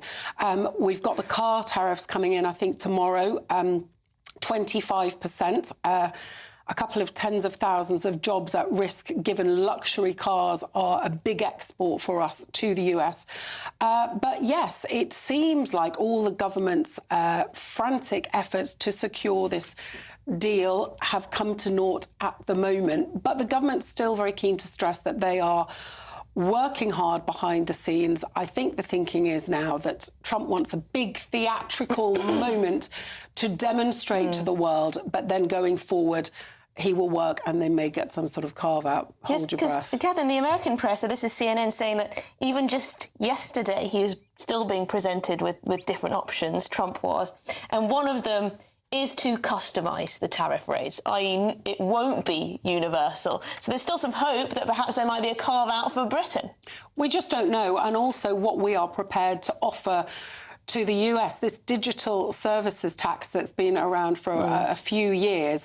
It sounds like we're not going to offer to scrap that completely, but it sounds like we're going to go much softer on the big tech companies. Remember all the tech bros standing behind Donald Trump at the inauguration. And also on agriculture, it's sounding potentially like we will give more access to American chicken and beef, but that we're not going to soften our welfare standards so there wouldn't be chlorinated chicken. But look, I think it's all in flux, and you know, who knows where we will be this time tomorrow, because this time last week we were on the spring statement. A few hours later, Donald Trump goes on the TV and says 25% tax on cars. So you never quite know when you go to bed what you're going to wake up to the next morning. Absolutely not. And as you say, I mean, it can make, well, tonight, Rachel Reeves' emergency budget, her spring statement, could be completely out of date. She might need to do another one. Well, she will be doing another one come October. But, I mean, it is all completely bonkers and uncertain. But something else that's uncertain is what exactly is the shape of this Chagos Islands deal. There's a lot of confusion in the media as to whether or not there was new information from the White House on this and how close we are actually to signing a deal with Mauritius. Yes, a lot of confusion yesterday, and we had the Minister for Overseas Territories summoned for an urgent question in the House this lunchtime. Dame Priti Patel, the shadow foreign secretary, accused the government, just trying to bring up the tweet, of appeasing the whims of left-wing lawyers over prioritising our national interest. Now, what we know is that the UK government and Mauritius are in the final stages of sorting this deal. We know that the US have made positive noises about it. We're not expecting it to go back to the US for final approval. And when this is signed, then it will come to the House and people will be able to pore over it. But still, so many unanswered questions, one of which we still have, frankly, no idea what it's going to cost. We still don't know. Sir Ian Duncan-Smith said, can you guarantee it won't come out of the defence budget? No answer. And a couple of times, what I think is quite an interesting question, Graham Stewart, one of the MPs to ask, said that, you know, given that the US President and J.D. Vance have a detestation of freeloading, he said, we do deserve to know if the UK has asked the United States to contribute to the cost of leasing this Diego Garcia base, given that it is so vital both to us and to the United States. Yes, we have some money, please. Yeah, very easy for Donald Trump to sign off on a deal that he doesn't have to pay any money for. Catherine Forster, thanks very much for taking us through those huge issues. Yes, so ahead of the tariff announcement tonight from Donald Trump and the news yesterday that Donald Trump signed off on the UK's handover of the Chagos Islands to Mauritius, we're asking, has the United States President betrayed the UK? Shall we pose that question to the spokesman for Republicans overseas, Josh Dambacher, and the former Labour spokesman, James Matthewson? I'll start with you, James. Has Donald Trump betrayed us in all of this? He has, unfortunately, and this isn't, a sudden thing. It's not just about tariffs. It's about the language that's been used consistently through the election of Donald Trump into this second term. And obviously the language is nothing new. We've not discovered this suddenly about Donald Trump. He was like this the first time he was the president, but there are ideologues around Donald Trump that have some kind of vision of what the world should be like, that unfortunately is the antithesis of how America and its allies have operated previously. Look, it brings me absolutely no joy to say this, but America, our one-time biggest ally, has become this state that is ruled by oligarchs, and now it's descending into absolute madness because of the political movement attached to Donald Trump that is led by conspiracy theorists. And, if we bend to the whims of their madness, and if we look at things like, trying to influence our own, not just our economy, but our society, when they're criticizing us about things like freedom of speech, when they're bagging women on the street who have every right to be in their country because of their political views expressed, then we need to be able to stand up. And like our friends in Canada, I just believe our government should be taking a much stronger position. OK, James. Josh, has the last 3 months or so since January actually damaged that relationship? Has someone that many people in this country thought would be a friend to the UK turned out to be a foe? I don't think you can look at it as a friend and a foe relationship. I don't think it's turned into a foe relationship. The special relationship is still there. But just like Britain, the UK, the EU for that matter, negotiates for its own interests, so does the United States. And we can talk about betrayal. We can talk about friendship. Those are emotive terms. This is not a marriage. When you get to international trade, this is a transactional matter. And when you look at the tariffs, the U.S. has tariffs on steel, which really comes from the pandemic and the fact that supply chains need to be monitored carefully for national security. They have tariffs on auto, which we've mentioned have already been put on automobiles coming into the U.S. The fact is, globally, autos come into the U.S. almost tariff-free in most instances, but there's tariffs coming into Europe, going into Asia, and there's jobs that have been lost for years in the U.S. Well, James, I'll put that to you, that Donald Trump is just doing what he was elected to do, and his electorate are the American people, not us Brits. That's true. He is representing the things that he campaigned for during that campaign. The problem is they're lies. He's lied to his people time and time again. This idea that America is some kind of victim and that these trade deficits exist because the world is trying to do America out of money when it's one of the richest countries on earth is absolute nonsense. There is a reason why people do not buy American goods where they could buy American goods, and that is because of the quality of those American goods. In Germany, right? Why would you, the home of the internal combustion engine, why would you buy, an American car when you could buy a Mercedes straight from Germany? These things are about quality, about the products. And when it comes to Trump's world, unfortunately, the man has the world's most fragile ego. And when it comes to him taking it personally that people aren't buying things from America, that's the danger of having an egomaniac as your president. And we've got to be strong against that. We've got to take a stand in the similar way that Mark Carney has. And I don't believe Mark Carney's some,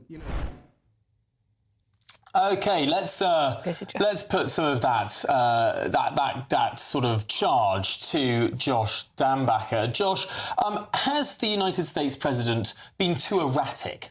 Has Donald Trump been simply not straight enough or clear enough, given that we have almost different announcements by the day? We don't know what is happening. There's great uncertainty, and he's even gone back on deals that he did with Canada and Mexico. Well, before I address that, let me address the last point, which are charges against Trump in terms of tariffs. I mean, the trade deficits have existed for a very, very long time. British firms have free access to the U.S., virtually free access in agriculture, technology, all sorts of areas where technology firms, financial services firms in the U.S. don't have that free access into the U.K. So it is fundamentally unfair retaliatory tariffs are designed to create the uncertainty you just mentioned. And the reason we need uncertainty is because people need to understand there could be consequences to continuing with the status quo. It's too easy to keep the status quo, keep the current relationships, keep that trade deficit in the favor of the UK. That needs to change. Josh, what about the issue of the Chagos Islands? Because I must say a lot of people are very disappointed. They thought that Donald Trump would come in and veto the whole thing. And that simply hasn't happened. It's been reported now that he's practically signed off on this deal that is going to cost the British taxpayer so much money, is going to see us give away strategic land of strategic importance and could give way to Chinese influence in that area, or even more Chinese influence. So there is a lot of disappointment there, Josh. That's disappointment with uncertainty, right? There's disappointment with Trump on the Ukraine war as well in terms of his relationship, supposed relationship with Putin versus Zelensky. I would not believe anything you read in the press regarding what Trump is going to do or isn't going to do until it's actually done.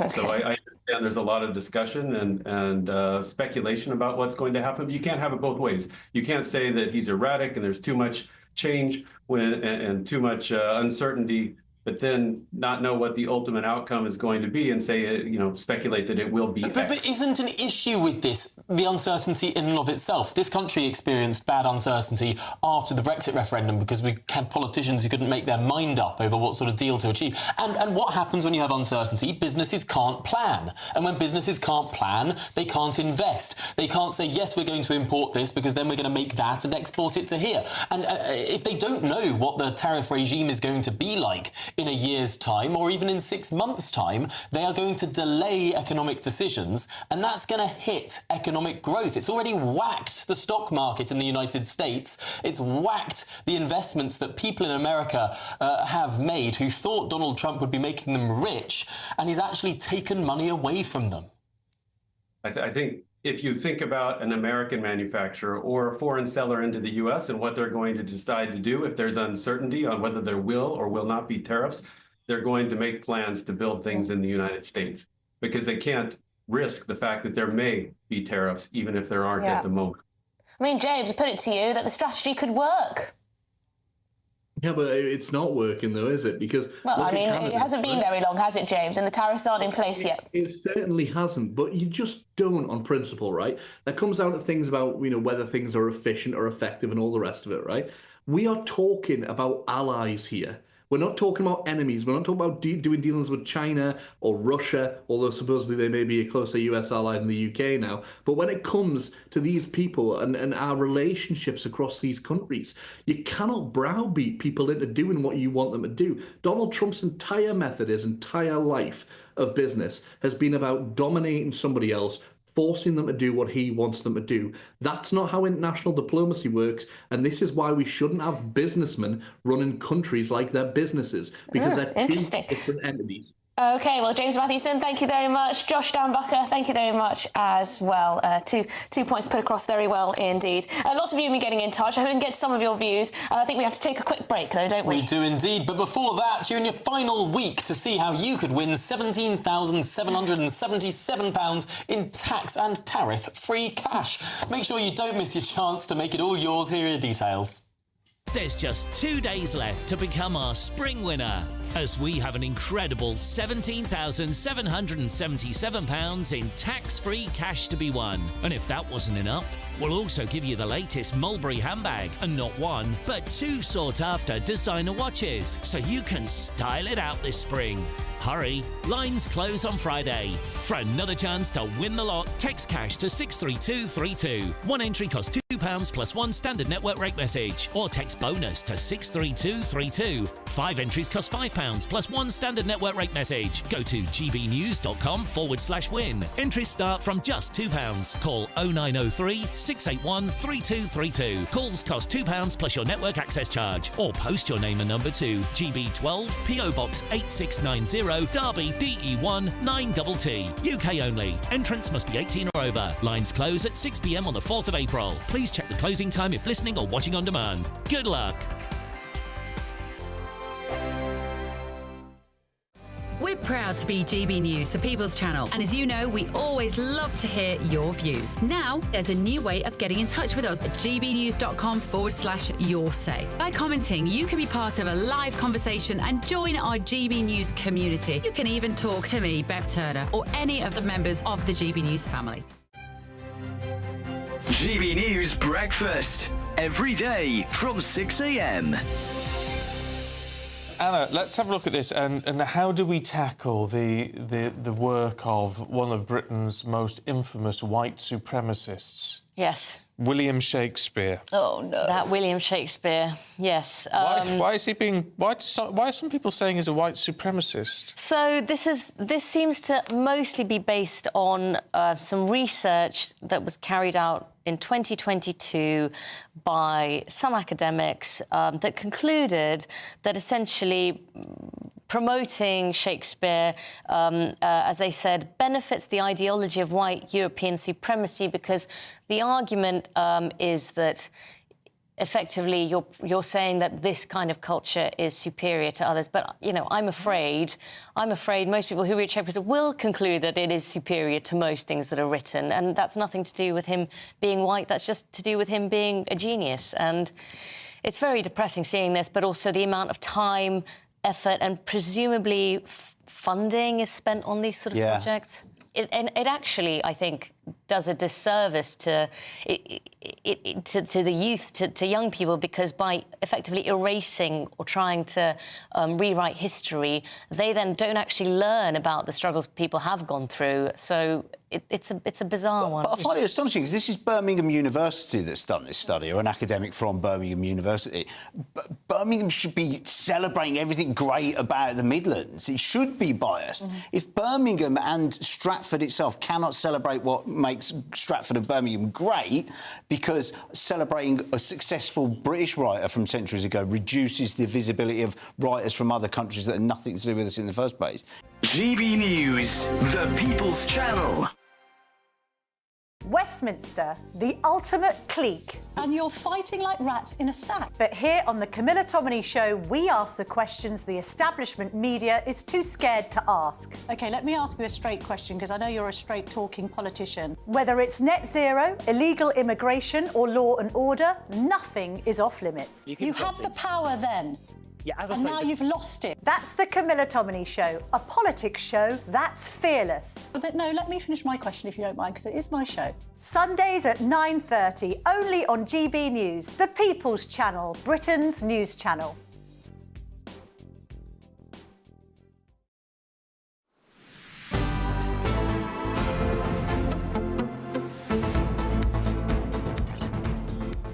OK, 2:28. Have you noticed that it's quite warm outside, relatively? For this time of the year. Yeah, it's set to sizzle here. Hotter than the Spain's Costa del Sol, I hear, this week. There's a mini heat wave. I don't believe it's hot. OK, whenever we have these comparisons, whenever we say it's hotter than the Costa del Sol, it's hotter than Athens. It's always true. It's always because there's some sort of cold snap in one of these traditionally hot places. Well, can't we just celebrate? You know, there's not much to celebrate these days. Fair enough. Why not celebrate this one? You don't need to abandon Britain and, you know, go move to the Costa del Sol. It's coming here. Yeah, yes, try Blackpool, try Clacton. But the Met Office has issued an amber wildfire warning because with temperatures expected to peak at 22 degrees this Friday. Well, Londoners have been urged not to have barbecues this weekend in open spaces or indeed on balconies because of these warm and dry conditions. So just how dangerous is it out there? Oh, it's all a bit much, isn't it, really? Joining us now is weather journalist Nathan Rowe. Nathan, we finally have a bit of, you know, prolonged nice weather, and here come the amber alerts, here come the barbecue bans. Probably have a hosepipe ban next week. I know, they won't let us enjoy anything, will they? Tom, you're quite right, though, Tom. It's the first day, really, of summer. The British summertime has started, and the weather is getting warmer. What you will hear in the next few days, I'm sure, is hotter than somewhere or other as those temperatures creep into the 20s. And high pressure. Now, you've known me long enough now to know that whenever I speak about high pressure, we're always talking about warm, sunny and dry weather. And this is the problem we're having at the moment. Now, the Met Office has put out this advisory. It's not really a warning. It's advisory, which is the Fire Severity Index. which warns that if there were a wildfire, the conditions are right that it might spread quite rapidly. And that is because of the very dry weather we are going to have. And the very dry weather that we've already had. March was the 6th driest March on record in England. And that dry weather doesn't look like it's going to be broken anytime soon. But Nathan, sorry to interrupt, but where would there be a wildfire in London? Am I being ignorant here? Where would there be? Maybe on Hampstead Heath or something like that? I mean, there aren't sort of absolutely, Emily. masses of trees, are there? Yeah, well, in July 2022, when I was sat with you, Tom, in that very office, and we were sweltering in the hottest days ever that had hit the UK, on my way home, I was passing down the A2, and the side of the motorway was alive with wildfires. And it is where you have patches or long spaces of very dry grass that's been allowed to dry out over a long period of time and is encouraged by dry winds. And that is what people are not worried about, but what these very tentative warnings are for the moment. Because of the lack of rain over March and the lack of rain over the next few days, week even longer, when we're going to get rising temperatures and dry winds, there is the risk that if there is a wildfire, and you've got to remember that wildfires are started by barbecues, sparks, cigarettes, empty bottles, then there would be the propensity for it to spread. So areas of dry ground, that's where you're going to get wildfire risks. So it's not so much about the heady heights of 19 degrees Celsius or 20 degrees Celsius. It's more about the lack of rain that we've seen over the last 30 or so days. It is, but I don't want to rain on your parade, Tom, and ruin the first glimmers of sunshine that we're all going to enjoy here, because let's not forget, we've had a miserable long winter and a pretty miserable start to spring, and the weather's going to get nicer. So we are going to reach possibly into the early mid-20s, which is possibly hotter than somewhere in Europe or somewhere in the world that is a little bit cooler than us. But with that, yes, if you are going to have barbecues or open flames, do take note of what the London Fire Service has said, and that is don't leave them unattended, don't discard cigarettes on areas where there are likely to be wildfires, but of course, enjoy the lovely weather. Oh, well, there we go. Thanks, Nathan, and I hope you enjoy it too. Nathan Rao, weather journalist, of course, so there you go. Just don't be an idiot, basically. Good advice all year round, I would say. This is Good Afternoon Britain on GB News. Plenty more to come on today's programme. Indeed, Prince Harry, he's facing fresh controversy after allegedly sending an unpleasant message to the chair of his African charity. We'll have more on what's being described as a royal spat, a right royal spat, after the latest headlines with Sam.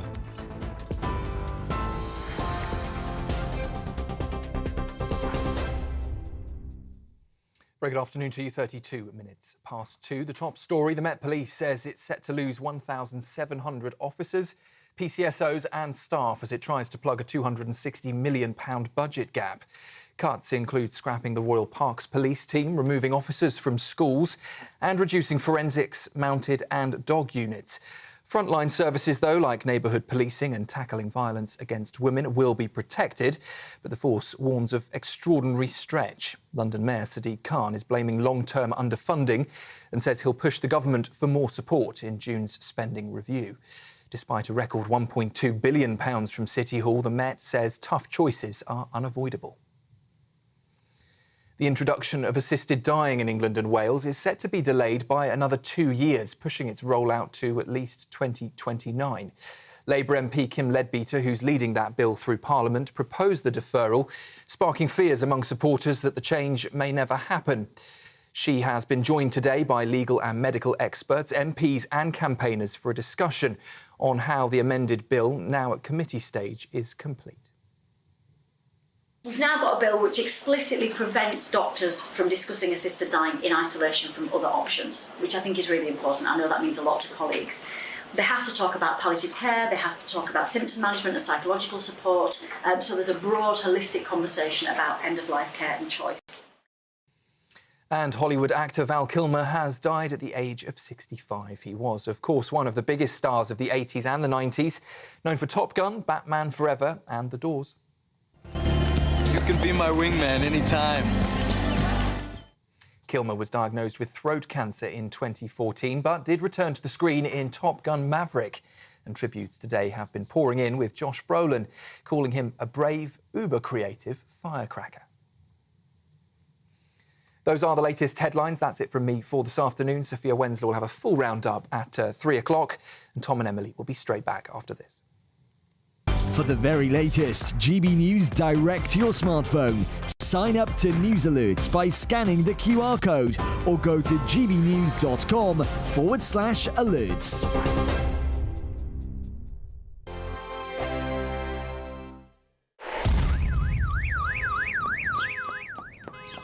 Crash Law 24 sponsors GB News Traffic and Travel Report. The latest GB News Travel.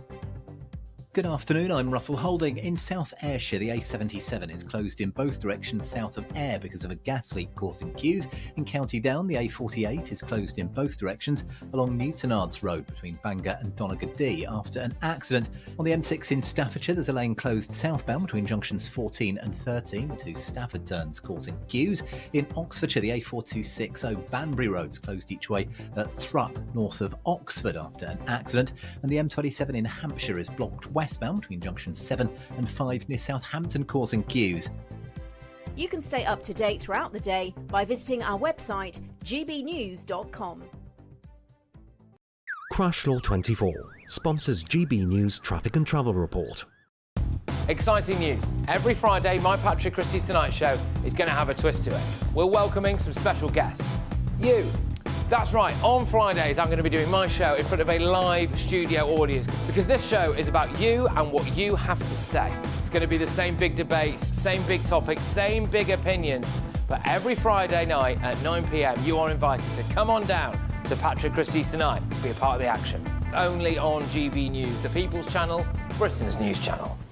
Hi, I'm Michelle Dewberry, and my show is your opportunity to cut through all the noise and dive in headfirst to some robust debates. Ideas clash. Situation, no, isn't it? No, Because the failure is you're deliberately avoiding my point. Nothing's held back, And if you think this is the end of it, wait for more. and we do not shy away from the difficult stuff. Sometimes I want to shake people and say, if only you understood. So join me on Jubes & Co. weeknights at 6 p.m. only on GB News, Britain's news channel.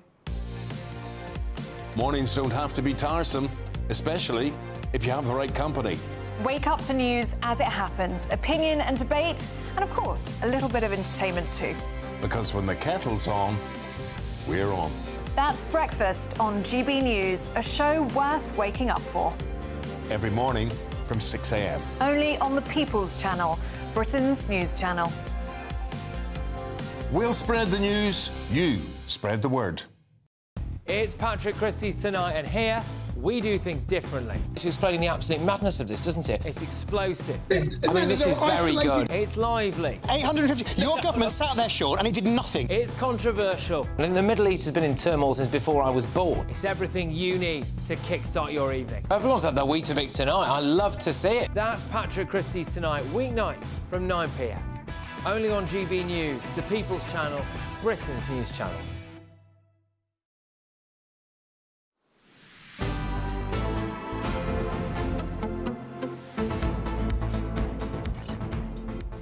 Good afternoon, Britain. It's 38 minutes past 2, and we just wanted to make you aware that currently in the House of Commons, the Chancellor, Rachel Reeves, is undergoing cross-examination at the Treasury Select Committee. The committee chair, Meg Hillier, is currently questioning the Chancellor. It might be a little bit dry for television, but if that's your thing, we've got a QR code on your screen. Down at the bottom there, you can scan that and watch the marathon session of the Chancellor being grilled. Yes, it's all going to be about the spring statement, isn't it, and everything that came out of that. So, yes, you can scan that QR code and watch it live if you fancy.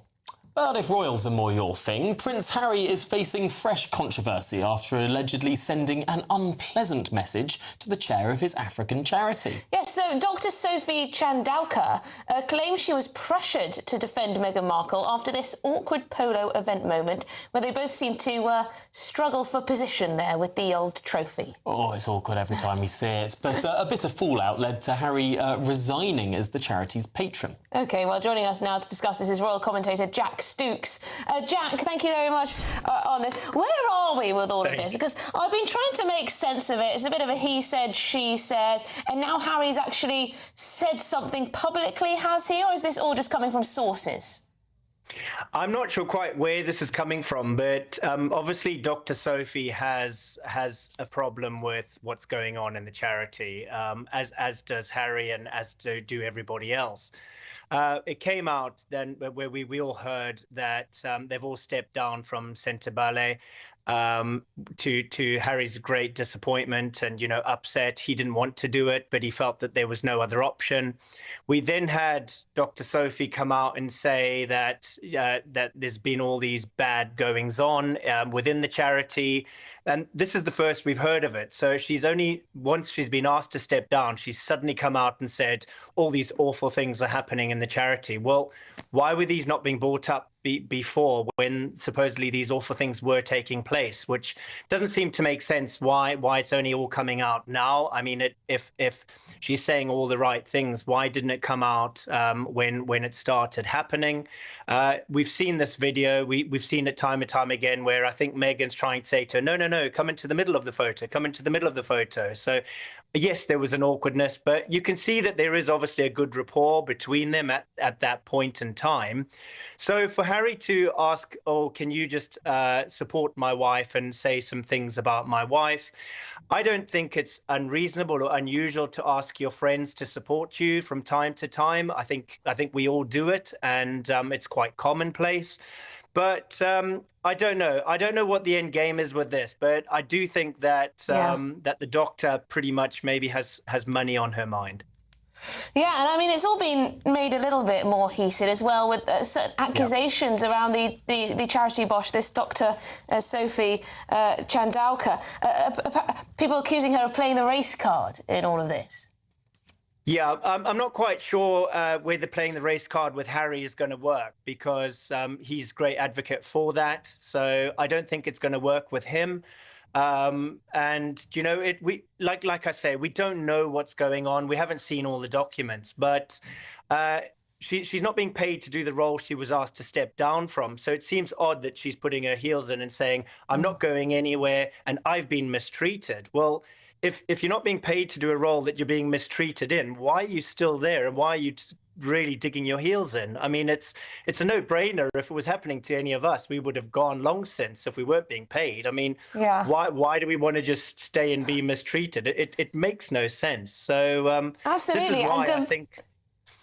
Sorry, please continue. Sorry. Sorry, no. This is why I say, with situations like this, it's worth asking her, like this. What I always like to say is, what is your end game? What do you want? And I think with her, it's money. This is the only thing that I can see. Quite possibly. And meanwhile, while all this drama is going on Harry's side, Meghan's having a whale of a time, posting on Instagram. It's the launch. Here she is. She's very skilled here. Very skilled here. She can stir two pots at the same time. Not to mock her unkindly, of course. But yes, this is all in the run-up to the launch of her website, finally, that's changed its name recently to As Ever. I've had a little look. She's going to be selling the little flowers that she was sprinkling everywhere. You can buy a pot now of those sprinkles. You can also buy shortbreads with little sprinkles on them as well, flour sprinkles, honey and jam. I know what to buy Tom for Christmas. Honestly, nothing excites me more. But yes, she's very much two different worlds at the moment, Jack.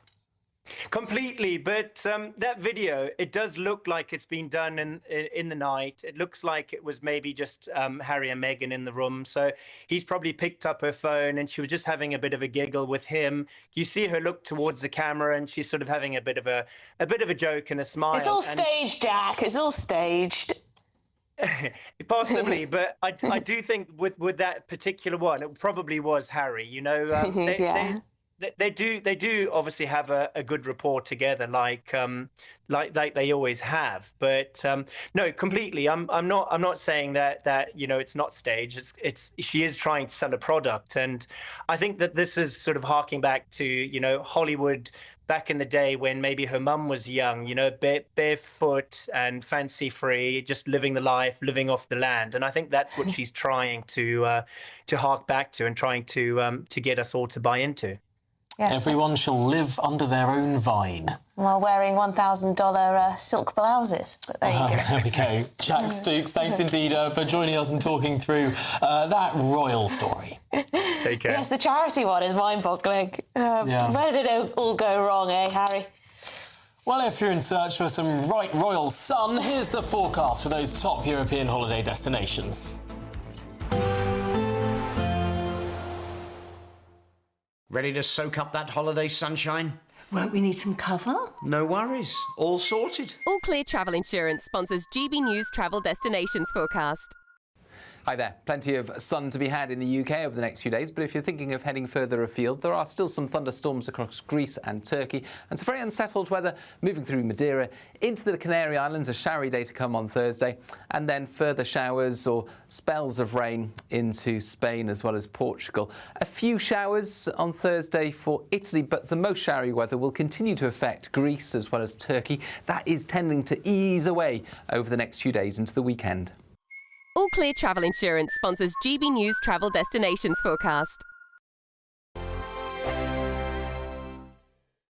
Hello and welcome to the latest update from the Met Office for GB News. It's not often that the whole of the UK experiences a sunny day, but that's what we're expecting today. Feeling warm in the sunshine, cooler around the east and the south coast because of this east to southeasterly breeze around the edge of an area of high pressure. That is keeping things cloud-free up and down the country. Just some patches here and there, otherwise it's simply a sunny day, but it is a breezy day in the east and the south, and in that breeze it will feel on the cool side, particularly for the North Sea coast where temperatures will just reach 12 or 13 Celsius in places. Where we've got the sunny spells and lighter winds elsewhere, it's going to be high teens, and the warmest spot, northern Scotland, could even see a 20 Celsius this afternoon. And we keep the cloud-free skies across the whole of Scotland going into the evening, with temperatures gradually starting to fall as the sun dips. Northern Ireland, likewise, just clear skies at this stage. A lovely evening out there. You can see the strength of the wind, though, across the east and the south. That's going to make it feel cool, as I said, and some patches of cloud starting to emerge by this stage into the southwest, a sign of a subtle change overnight. A few patches of cloud pushing into central and eastern parts of the country overnight as well as the sun goes down. That cloud mostly affecting the Peak District into the Pennines, southeast Scotland, for example.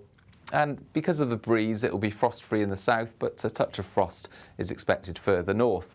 Then this subtle change occurs by dawn, with areas of cloud moving into the southwest and some showers. Could be some heavy downpours at times through the day. This showery weather is mostly restricted to Cornwall and Devon, as well as Dorset and Somerset. Could see the odd shower into South Wales. Certainly a cloudier day. Feeling cooler as a result. Elsewhere, more of the same, warm sunshine. This is Britain's Newsroom, where your voice matters. It's just astonishing. With expert analysis and honest opinion, we don't just keep you informed. We bring you unique perspectives you won't see anywhere else. Can't argue with any of that. When the news happens, it happens here. On Britain's Newsroom, weekdays from 9:30 a.m. Only on GB News. We're proud to be GB News, the People's Channel. And as you know, we always love to hear your views. Now, there's a new way of getting in touch with us at gbnews.com/your say. By commenting, you can be part of a live conversation and join our GB News community. You can even talk to me, Bev Turner, or any of the members of the GB News family. If you want your news to be straight talking... This is the nightmare for the Conservatives again. Down to earth. It's not just Nottingham where this is happening, is it? And most importantly, honest. Hard-working, middle-class taxpayers, they'll get their book thrown at them. Then catch me, Martin Daubney, Monday to Friday, 3 till 6 p.m. on GB News, Britain's news channel.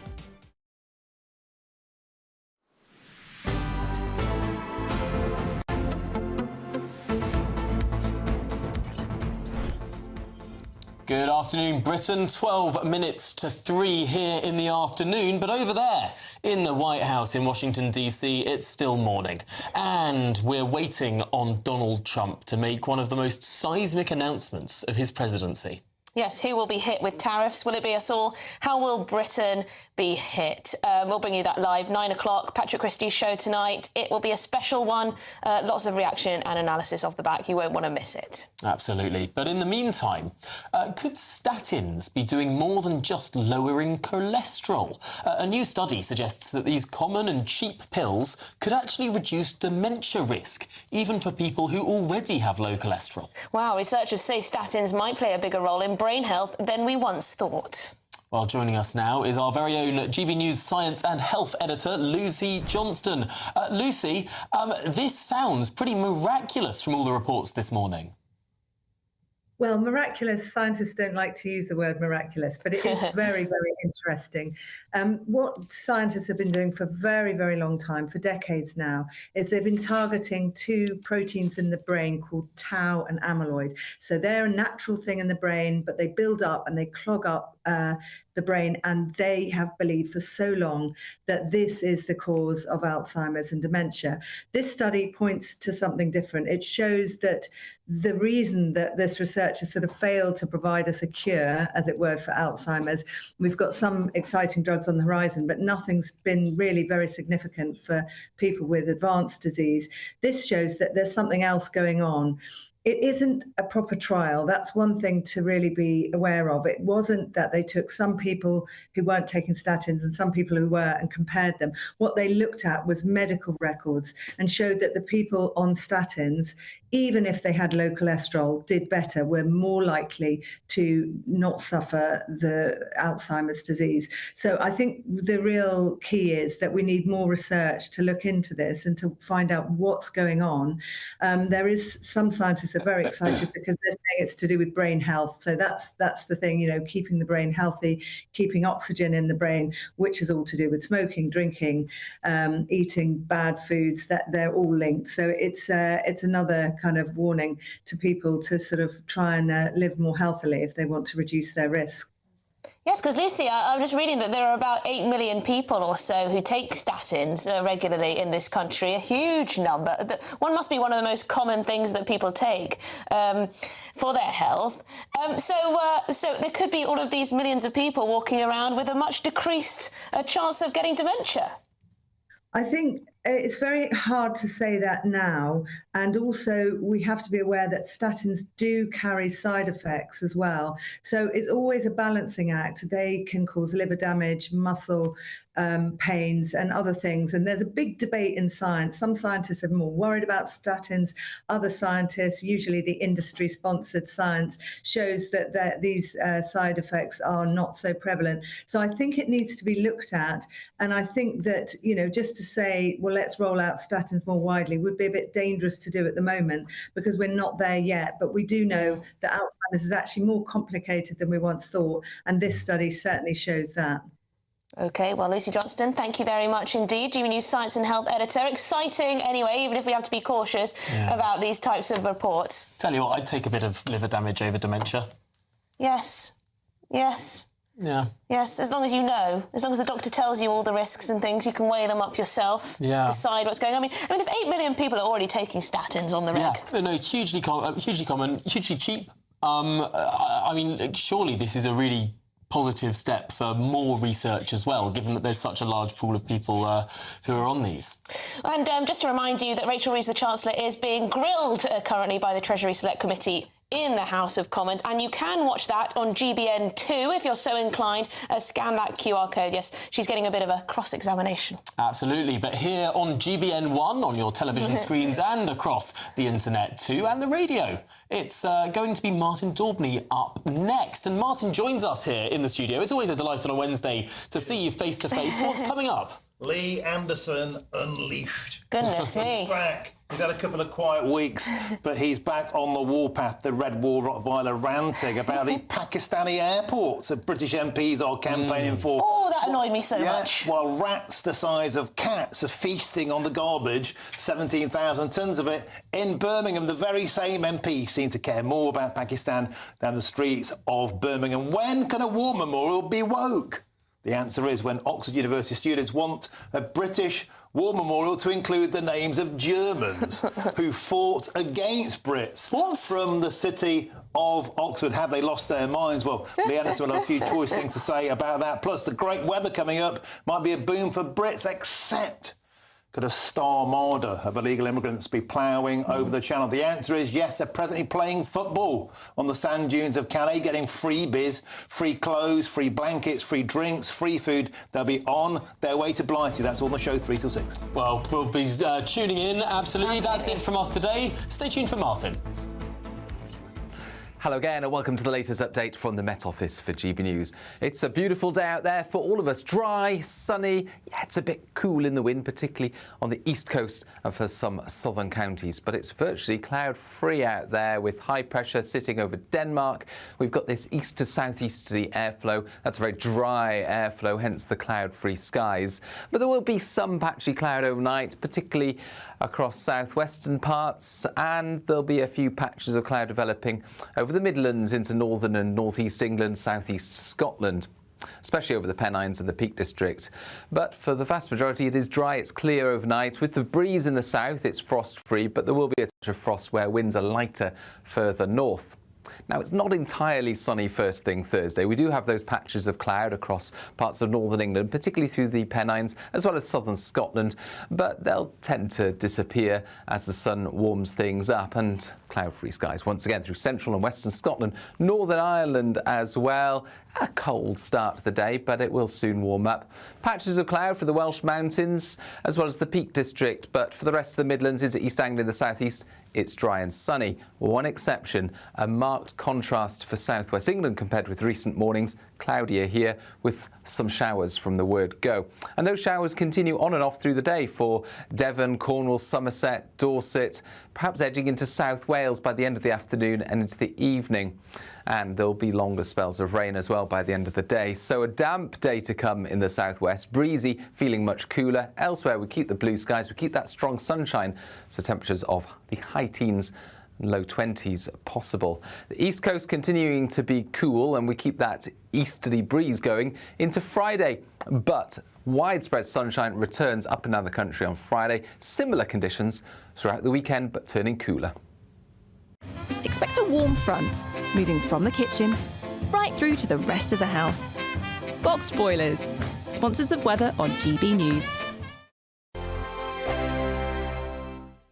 It's the final week to see how you could spruce up your spring, as we have an incredible £17,777 in tax-free cash to be won. And if that wasn't enough, we'll also give you the latest Mulberry handbag, and not one, but two sought-after designer watches. Make sure you don't miss out, as lines close on the 4th of April. For another chance to win the lot, text cash to 63232. One entry costs £2 plus one standard network rate message, or text bonus to 63232. 5 entries cost £5 plus one standard network rate message. Go to gbnews.com/win. Entries start from just £2. Call 0903 681 3232. Calls cost £2 plus your network access charge. Or post your name and number to GB12 PO Box 8690 Derby DE1 9TT. UK only. Entrants must be 18 or over. Lines close at 6 p.m. on the 4th of April. Please check the closing time if listening or watching on demand. Good luck.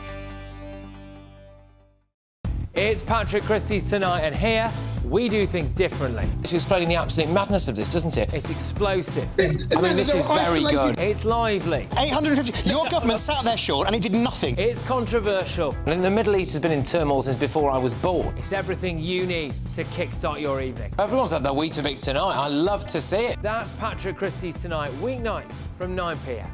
Only on GB News, the People's Channel, Britain's news channel. Mornings don't have to be tiresome, especially if you have the right company. Wake up to news as it happens, opinion and debate, and of course, a little bit of entertainment too. Because when the kettle's on, we're on. That's Breakfast on GB News, a show worth waking up for. Every morning from 6 a.m. Only on the People's Channel, Britain's news channel. We'll spread the news, you spread the word.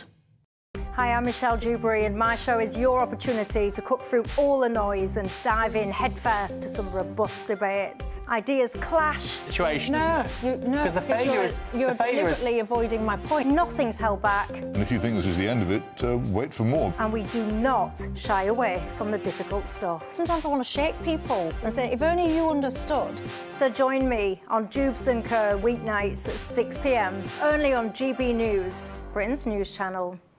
Exciting news. Every Friday, my Patrick Christie's Tonight Show is going to have a twist to it. We're welcoming some special guests. You. That's right, on Fridays I'm going to be doing my show in front of a live studio audience, because this show is about you and what you have to say. It's It's going to be the same big debates, same big topics, same big opinions. But every Friday night at 9 p.m, you are invited to come on down to Patrick Christie's Tonight to be a part of the action. Only on GB News, the People's Channel, Britain's news channel.